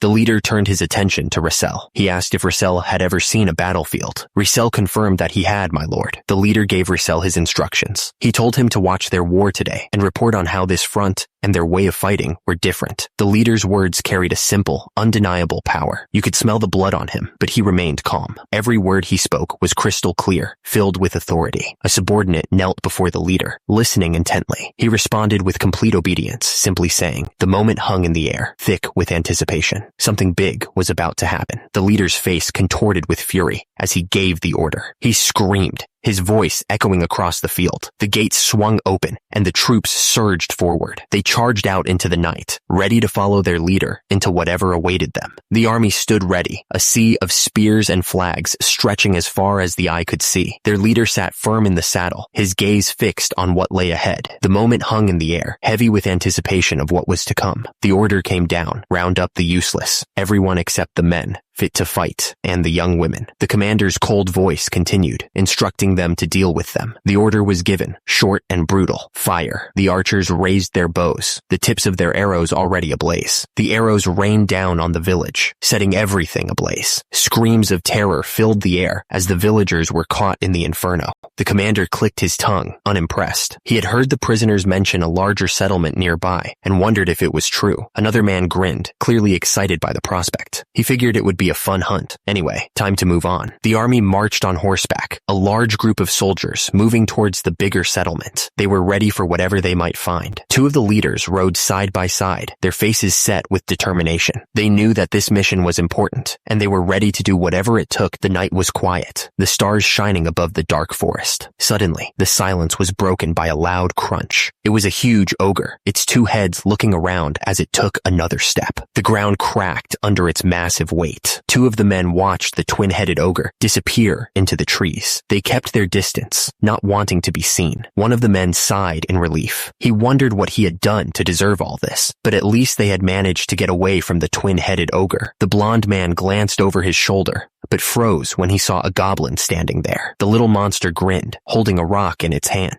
The blonde man realized they had entered monster territory. The dark-haired man seemed surprised by the news and asked if that was true. The dark-haired man said they should leave quickly, but suddenly fell to the ground. He cursed in frustration. The dark-haired man was getting annoyed by the goblins. He kicked one away, but then paused, seemingly noticing something. The blonde man explained that baby goblins are only raised in goblin villages, so he had been about to suggest they leave them alone and get out of there. But something had changed his mind. The blonde man realized it was too late to escape. He said the dark-haired man should have stopped him because they were surrounded by a horde of goblins. The army stood still beneath the vast, starry sky. The air was quiet, but the tension was thick. You could feel that something was about to happen. The commander's face was grim. He ordered them to rest there for a bit, but to keep a close watch for any ambushes. His subordinate replied something. The commander examined an arrowhead closely. He said that judging by the insignia, they were Lord Alden's private soldiers. The other man acknowledged, and the commander continued, saying he'd heard Lord Alden had been capturing farmers from the area. The commander explained that the reason Lord Alden rarely came to the area was because of the ferocious monsters and the heavy losses an army would take. He added that since the city at the entrance to the Raganza Mountains was a commercial city, they didn't need many slaves. The commander paused, his expression serious. He said that in this case, he believed Lord Alden was gathering personnel for the war. He looked determined. The commander explained that the more developed a city's commerce, the more the wealthy tried to help their kids avoid being forced into service. So, it was common practice to buy serfs or slaves and send them to the battlefield in their place, along with a bribe. He figured that they were planning to use the captured farmers as slaves. The man thought they were insane. Did they really think they could win like that? He figured the Haiyan Kingdom probably didn't care whether they won or lost. The commander's words caught the other man off guard. He reacted in shock, asking what he meant by that.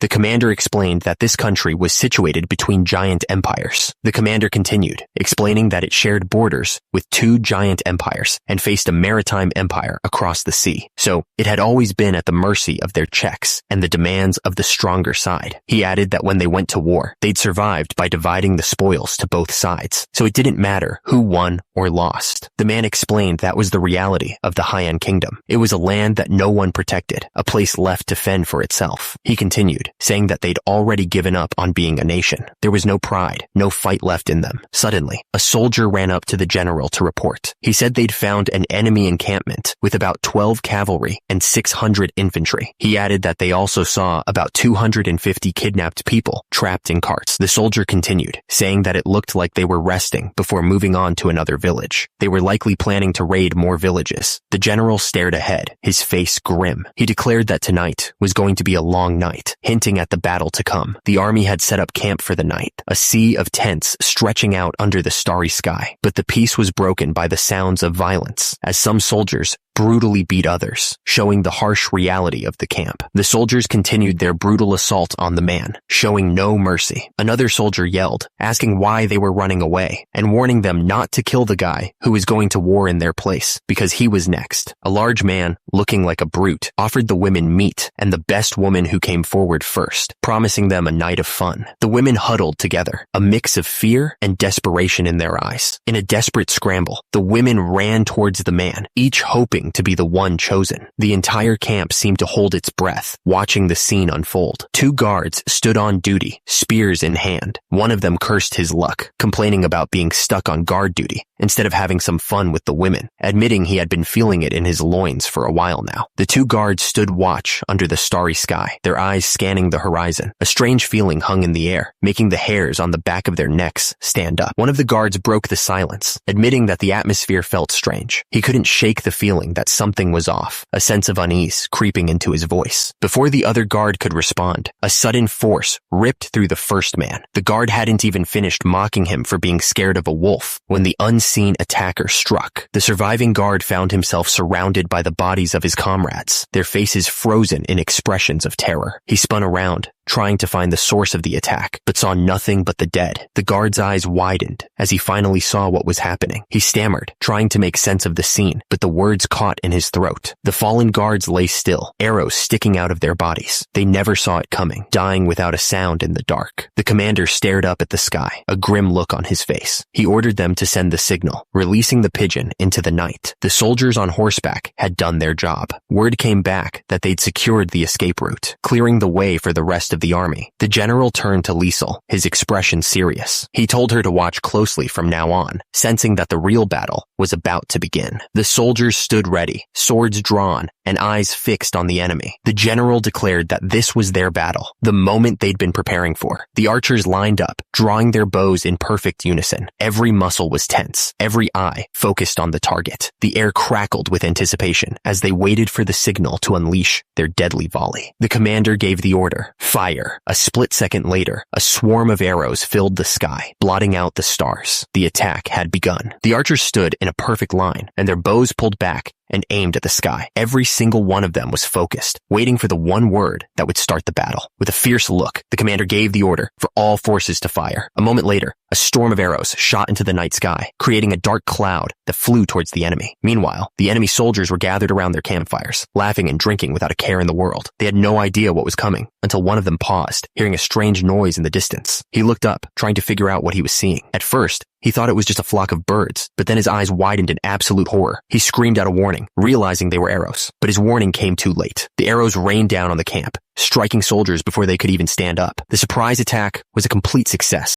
From above, the scene was one of total chaos. Bodies were scattered between the tents as the unprepared soldiers fell victim to the perfectly timed ambush. In the middle of it all, the enemy leader, a baron, was shouting in confusion, demanding to know what was going on. His remaining soldiers quickly grabbed their spears, trying to form a defensive line against the unseen enemy. One of his guards immediately rushed to his side, pushing him back towards cover. The guard urged the baron to get somewhere safe, insisting they would handle the attack. The baron looked annoyed by the surprise attack and turned to his commander. He gave a simple order: handle this and do it quickly. The commander immediately started shouting orders to his men. He told the archers to prepare to fire back, while the pikemen were to set up an ambush at the camp's entrance, ready to trap the attackers. The soldiers moved without a moment's delay. The pikemen formed a solid line, creating a wall of sharp spear points aimed at the darkness. From behind this wall of spears, the commander watched intently. He could see the attackers gathering in the distance, preparing their own charge. As he watched them get closer, he noticed a key detail. The enemy was a cavalry unit, riding on horseback. That meant they weren't just some random farmers raiding their camp. Still, he wasn't too worried. He thought they looked disorganized, not like a real army. He even scoffed at them, thinking they were fools for trying to shoot arrows from horseback. Feeling confident in his plan, he turned to his own men. He roared the command for all of his archers to draw their bows and get ready. A nasty grin spread across his face, absolutely sure of his victory. He told his men that the moment the enemy cavalry came into range, they were to turn them into pincushions. The commander's archers let their arrows fly in a high arc, but from the darkness, the black armored cavalry answered with a volley of their own, firing straight ahead from their horses. The commander just smirked, completely unimpressed. He thought they were fools for even trying to shoot from that far away. But a moment later, his confidence vanished. He watched in disbelief as the enemy's arrows slammed into his soldiers with deadly accuracy. He couldn't believe it was possible. The thing is, these weren't ordinary bows. The cavalry's archers used powerful, reinforced weapons, and they fired with a skill the commander had never seen before. His archers didn't stand a chance. The volley was so precise and powerful that his men were being picked off one by one, their own formation breaking apart in seconds. Realizing his mistake, the commander panicked. He screamed at his pikemen to get ready and stop the cavalry before they could break through. But on the other side, there was no panic at all. The general of the black armored cavalry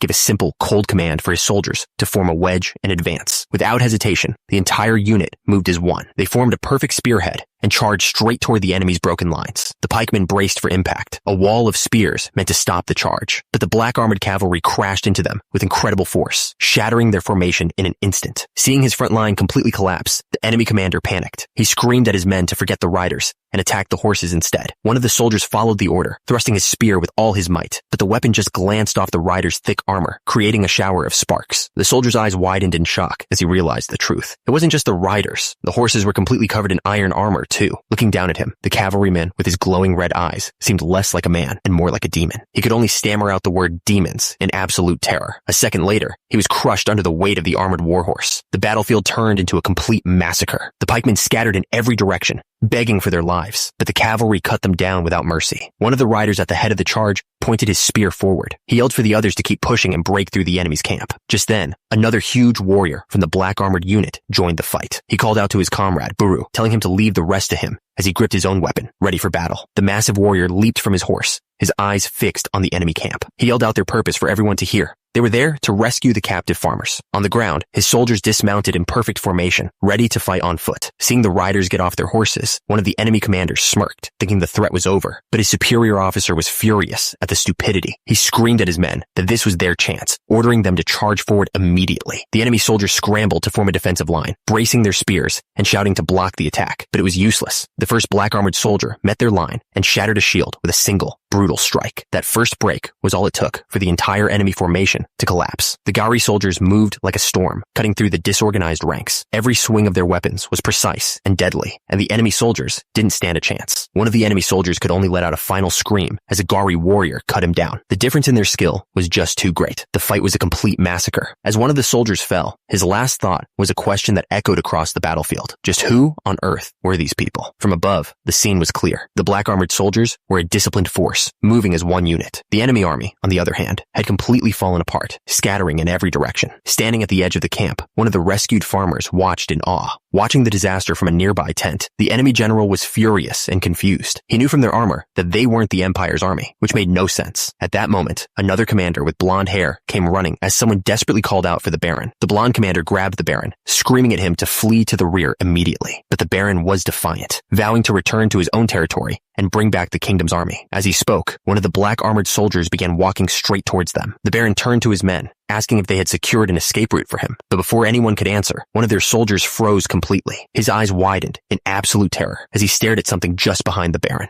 It was already too late. The entire camp had been completely overrun. A captive woman stared in disbelief at the bodies of the guards, while in the background, someone screamed for everyone to run for their lives. The blonde commander could only watch, paralyzed by the speed of the slaughter. Then, a new figure stepped through the chaos, walking calmly past the bodies of the fallen enemy soldiers. Their ornate armor marked them as a leader, and they moved with an air of complete control. The battle was clearly over. The Gauri soldiers now stood over the entire camp, having taken it completely. One of the men approached the commander, confirming their arrival and addressing them as Daisaja. Daisaja immediately gave new orders, telling the soldiers to secure the wagons and for the scout cavalry to get ready to move out. But one of the surviving enemies, cornered and with nothing left to lose, knew this was his end. He pulled out a fire starter, a look of grim determination on his face. He screamed in defiance, charging forward with the burning torch, intending to take everyone down with him. In a nearby cage, the captured farmers cried out in terror, begging for someone to save them. Daisaja's eyes narrowed, watching the mad dash unfold. The fate of the captives hung in the balance. Everything now depended on that single, desperate flame.